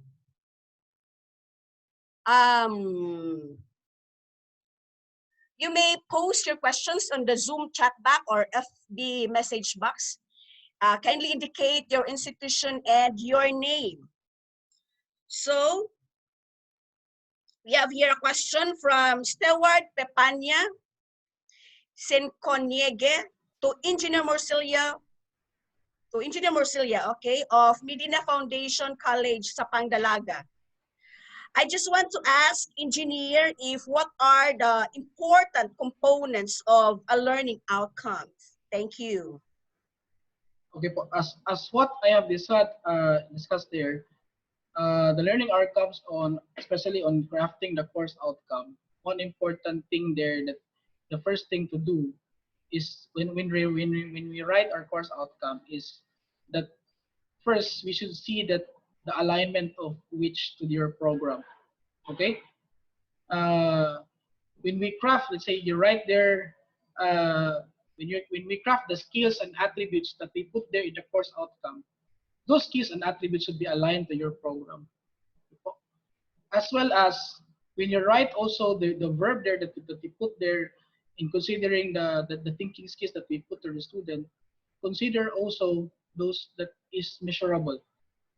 Okay, and also consider also that this verb, or the use of verb there is aligned to your mapping with respect to your program. it should be always important, aside from those checklists that I have, no, yung pong checklist na binigay ko kanina, that should be measurable, accessible, etc. We should not forget that when we write our course outcome, it is supporting our program outcome. And when we write the course outcome, only essential skills are put there. Okay? Yun po yung important na ilagay natin. So doon, yun po yung mga essential lang, non-negotiable skills, yun pong skills that is aligned, needed for your program. Okay po. Okay. There are a lots of participants asking for a copy of the PowerPoint presentations from our resource speakers since the launching until today. We are informing everybody that we are posting all our PowerPoint presentations on the learning management system that we are going to create in our region. So you may access all the learning materials, the PowerPoint presentations of our resource speakers on the learning management system. We are going to inform you po if we already have that one. But as of this time, for a review of this, you may review through FB Live or the YouTube. Okay? So, another question, engineer, from Phil John. Good day. My question is there also a need to realign the grading system? Okay. Each of the institution has its own grading system po. And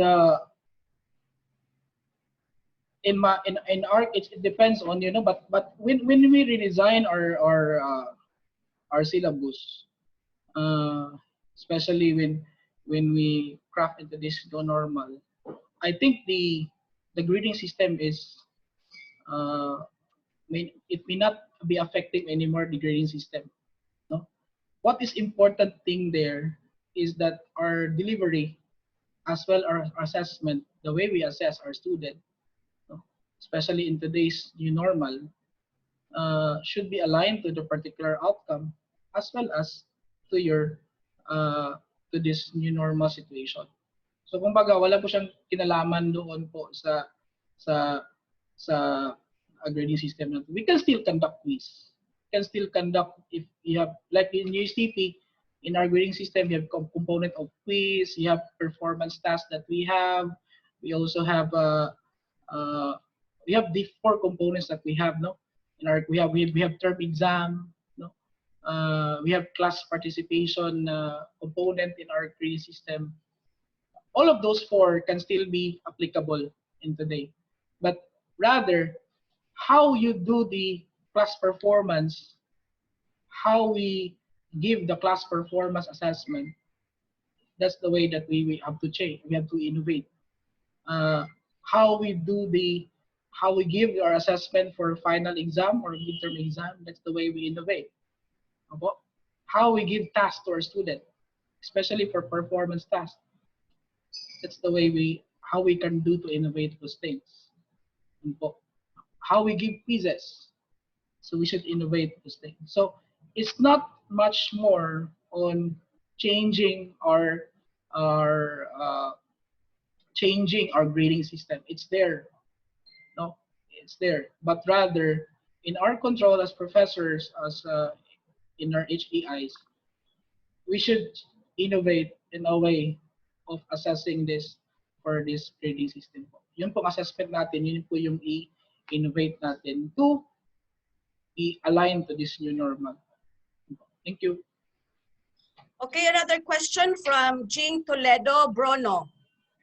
Should we consider the affective values that students will learn from our class as a course outcome for example, appreciate, develop a sense of concern?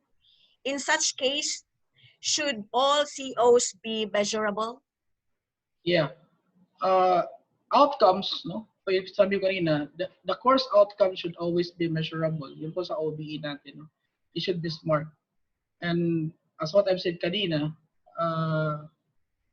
in writing the course outcome, we should be remembered that when we put verbs there, especially example when you put there on a verb on emotions, affective verbs, it might not be measurable. No, it might not be measurable. Now, some put those uh, affective verb on writing the ILOs rather than on course outcome, because the course outcomes is written as an outcome of the whole course itself. Some may put those verb on emotional or affirmative affective verb on the ILOs. No? But still, consider that it should be measurable and accessible. That's the way there. No? Yun pong clear na po na ma-assess natin yung student based on those particular outcome. No?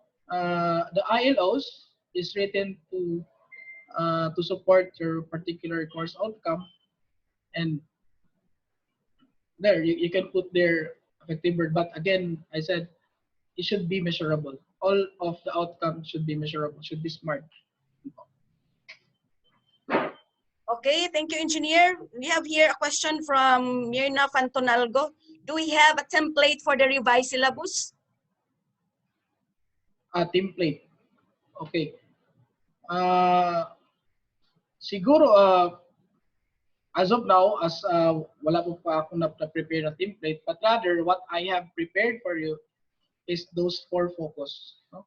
When we rewrite, when you have your format man with your syllabus, I think every institution has their own format with their syllabus. But what is I'm guiding you now is on what things that we should look in as we redesign our syllabus. Yung pang-apat na yun, the alignment between your course outcome with your program outcomes, doon sa essential content. Number 3 is alignment of your teaching and learning activities, no?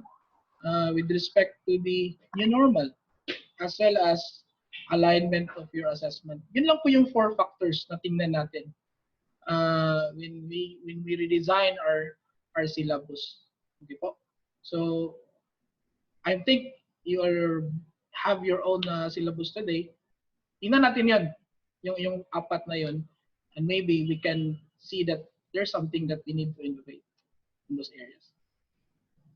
Okay, thank you so much. So we have another question from Athred Pendragon. This question is there a need to revise CHED guidelines on this area? Shall we wait for the guidelines from CHED to make some revisions on our syllabus? If there is a need for to make some revisions of our syllabus on our, is there a need for CHED guidelines for uniformity? Okay. I think what CHED provide us is guidelines on the content of the OBE. Each of us have our own format regarding our syllabus. So right now, I think it's essential for us when we prepare this new normal only is to revisit our own format with our own syllabus. Okay? Siguro later on, I don't know with CHED in this areas if they can put, but CHED had provided us already. No?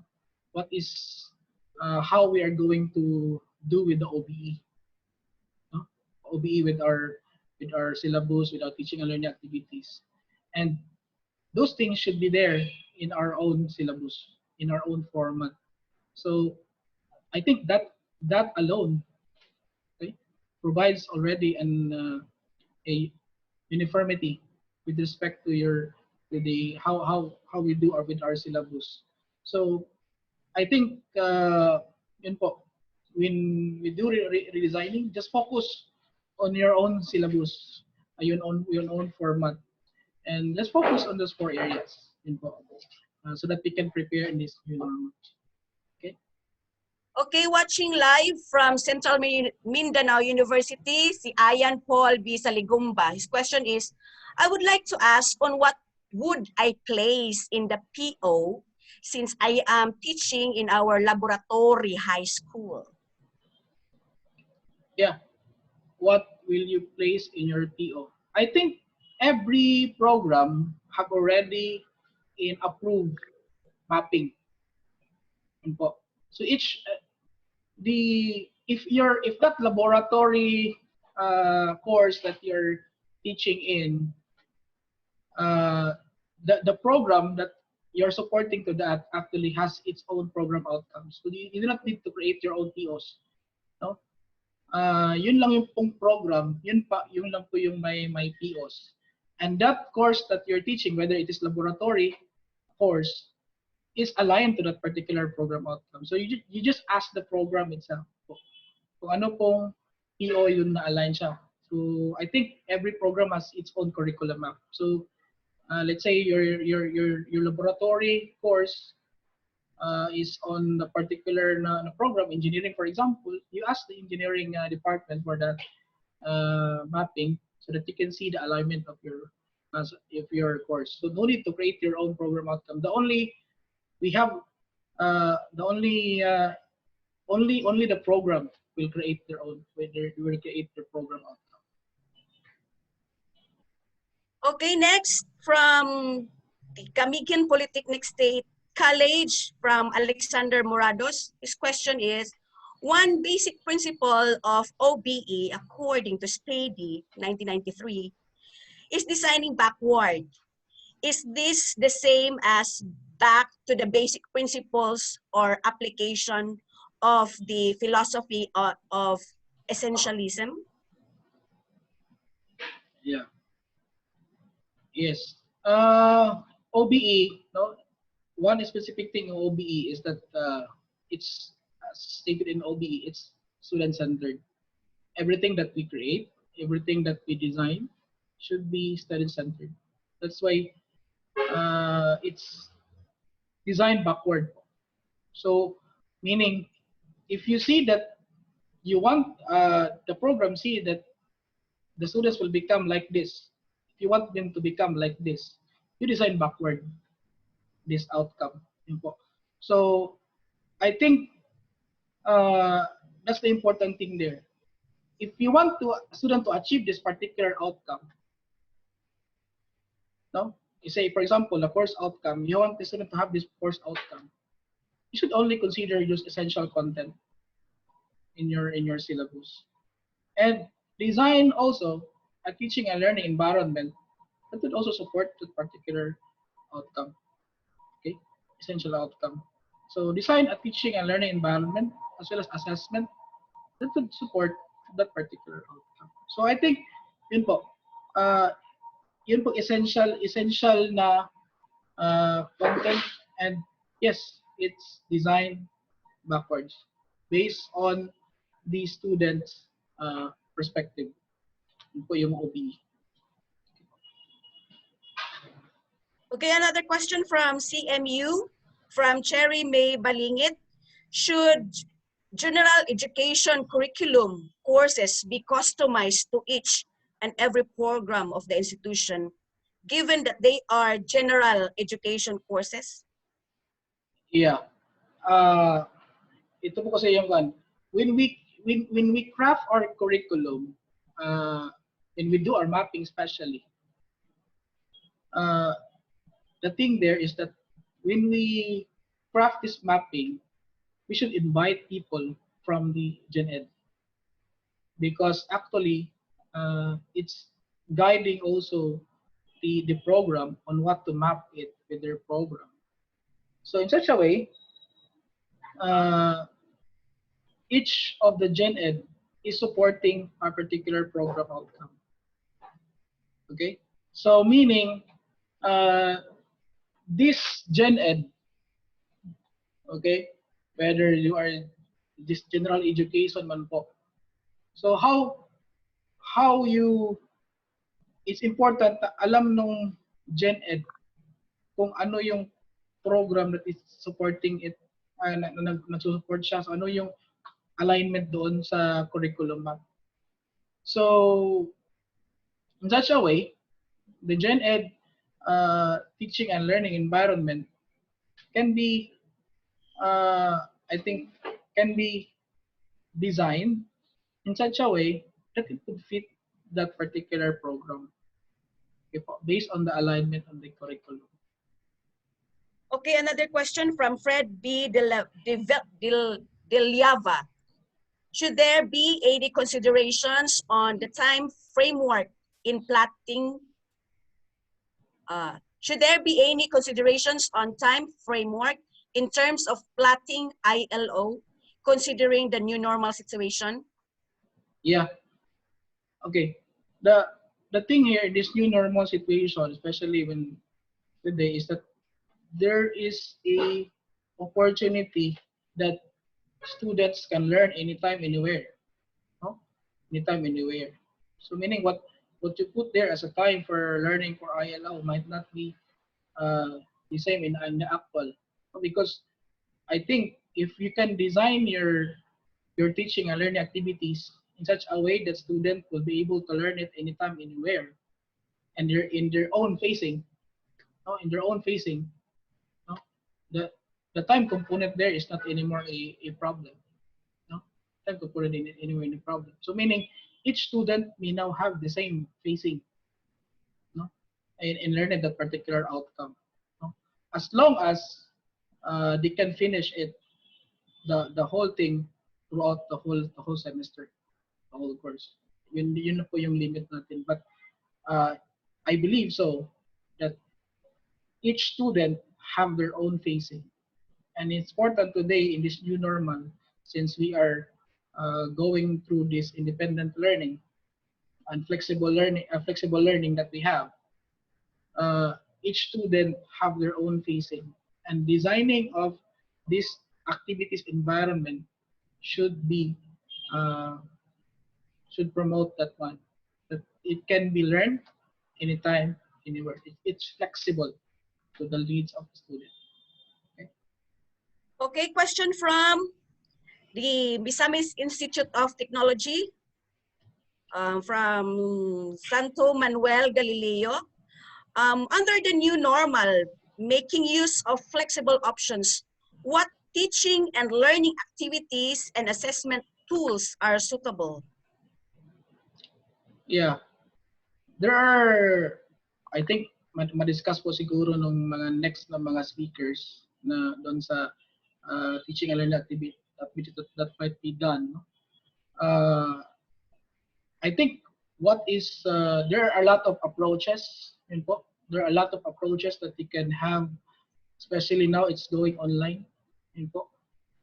You can have uh, gamification, you can have online learning, online debates, though different teaching approach. However, I think also that the approach before can also be applied today in this new normal. However, you just need to innovate. Especially, example, when you do, if mag-lecture ka noon na face-to-face, huwag kang mag-lecture na face-to-face ngayon kasi it's not applicable anymore. So what you will do is just record your lecture and give it to your student. Yan po. So, might be that those approaches in teaching and learning is also applicable. Example, if I do flip classroom before, I'll do the pedagogy of flip classroom. I can still do flip classroom today, even in the new normal. So what I just need to do is to adapt this flip classroom approach to this new normal. So I just use online platform that could be used in today's new normal. So I think now I don't want to preempt the next na mga topics, but I think we are going to present different approach also in today's new normal. But for my case, what I do is I just do the same, but I just tweak it to be applicable in today's new normal. Okay. Okay, another question from Athred Pendragon. His second question. It's a fact that engineering courses are heavy in terms of laboratory works. How is it translated into the new normal or online? Yeah. Okay. So in today's new normal, this is where innovation for our faculty should should be done, no? So especially for yun po yung challenge yun sa mga laboratory courses. Yung mga laboratory, yung mga subject na may mga laboratory po na subject. If the university can afford online laboratories, virtual lab po, if the university can afford or the institution can afford online labs, they can. No? We have different online labs that we can use today. And even also, we have also different free online virtual laboratories that you can utilize. Okay, just give the student a link to this online virtual lab, and okay, so these are the options. But another option po yung one is to innovate. What things that the students can be used even if they are at home. Yun po. So especially po sa engineering, like for example sa electrical engineering, what they can see in their homes. Like for example, in my case, if they have electrical appliances in their homes, I can use that one for their laboratory. So I can, what I'll do is I just use what is inside their homes, and I'll just make them, okay, just purchase these materials and guide the student on what to do. You can have the breadboard there, in their homes. The important thing there is just you guide the student on what to do also. They can have the laboratory in their house. If you cannot afford the virtual lab, but if you can afford the virtual lab, it's okay. And also we have free. No, the thing there is that the professor should always be innovative, should always be resourceful in finding this free online virtual labs that can be used. Okay. Wala ka audio, ma'am? Okay, time check. It's 11:37 on my watch. This will be the last question for this morning webinar. From Nestor Balboa, how can we address the learning outcomes for the internship program? Yun. Okay. So for internship program, we can still do the internship program, especially if, for example, if you have a virtual lab, no? If you have a virtual lab that is industry-based, that can be used also. Another thing, especially for, like for example, in electrical engineering, we can collaborate with, especially when we have internship, it's important that the collaboration. So how can you introduce collaboration? So you design something that promotes collaboration. Like for example, in our case in the engineering, I can pair students. For example, I can pair students from different departments like electrical, mechanical, civil, and I let them design something. Design a particular plan. No? That could be sufficing for their internship. So such a way you introduce them the collaboration, and you give them the skills also that in the real world situation, these different disciplines are collaborating. That's one of the example there. So in different programs, you can also innovate on what you can do, such a way that you can introduce collaboration. You can introduce the real world situation in your own discipline. So what will happen in the real world situation? So that student will see that this is happening in the real world situation. So yun po. So just like if you have virtual software, even if baka may makita tayong free that is industry based, that would be better. No, even if they have virtual, no, they can see that this is the virtually, this is the industry, this is how they do the standards. That's good. Okay.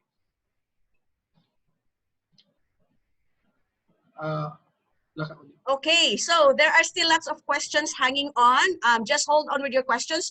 Perhaps as we go through with a series of our webinar workshops, your questions will be addressed, okay? And you may also ask that one on your respective resource speakers. So for us to know on what we are going to do in the afternoon for our workshop, I'm going to introduce to you our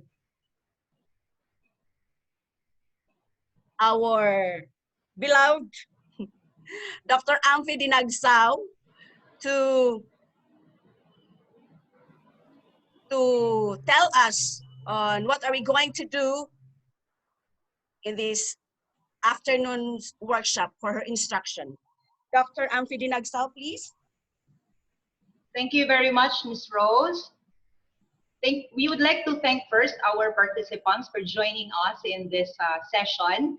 So pretty much Sir Rogin showed exactly why we are redesigning our syllabus. No, I saw some question on why there's really a need to redesign the syllabus as well as to revisit our mapping. So I think Sir Rogin clearly stated that number one, before our OBE syllabus is um, heavily considering that we are doing face-to-face or residential. Now that we're doing flexible learning, there's a need to look back, no? There's a need to look back because we're not doing face-to-face anymore. But are we also doing a pure online? Some of our institutions may consider that, but some of us may send the modules in via whatever is convenient. You have a learning management system. You can also have via your email or social networking site, but it's also recommended that each institution have a learning management system. So there's a really a need. No, some of the topics might be let go. Some of the assessments that we do may consider a certain platform, no, online, your LMS, and that's the reason why we need to look at, and we are not revising the curriculum. We are redesigning, and as we redesign, as we revise our course outcome, we ensure that it is still aligned. That was in a nutshell. No? So this afternoon, we are requesting our participants to look back. Maybe you can do this by department, no, and all that. So then we will send the link. I was given an instruction that in the registration link, you can also upload in this particular, you're seeing that for the submission of workshop outputs for this afternoon, edit your registration and then upload your files in the provided field at the end of the registration form. So there we are giving you a screenshot there. Click add file and click and then upload your redesigned syllabus. So again, we know that it's going to be still a draft, but at least there's a time for you to look back, to discuss, to maybe let go of some, to merge some topics, to let go of some of the assessments that are not going to be considered in this new normal, no? So yun lang po. So we'll see you also tomorrow as we discuss what will be the contents and what are we going to consider in writing our course module, no? So I'm seeing some wala po bang examples ng education, ng business administration. What Engineer Marcilia is showing you examples of engineering, but the concepts are the same, no? Regardless of whichever discipline, we have the same way of doing the mapping. We also have the same way of revisiting and redesigning our syllabus. Thank you very much, our dear participants, for joining us. Thank you, Ma'am Rose. Okay, thank you so much, Dr. Amparo Dinagsao, and of course, Engineer Rogin Morcilia. See you later po in the afternoon as we revitalize, energize ourselves once again in our workshop. So kung saan atong energy for this morning, still the same energy and beyond in the afternoon. So see you po. We are opening our registration at 2 o'clock. See you and see you. Thank you.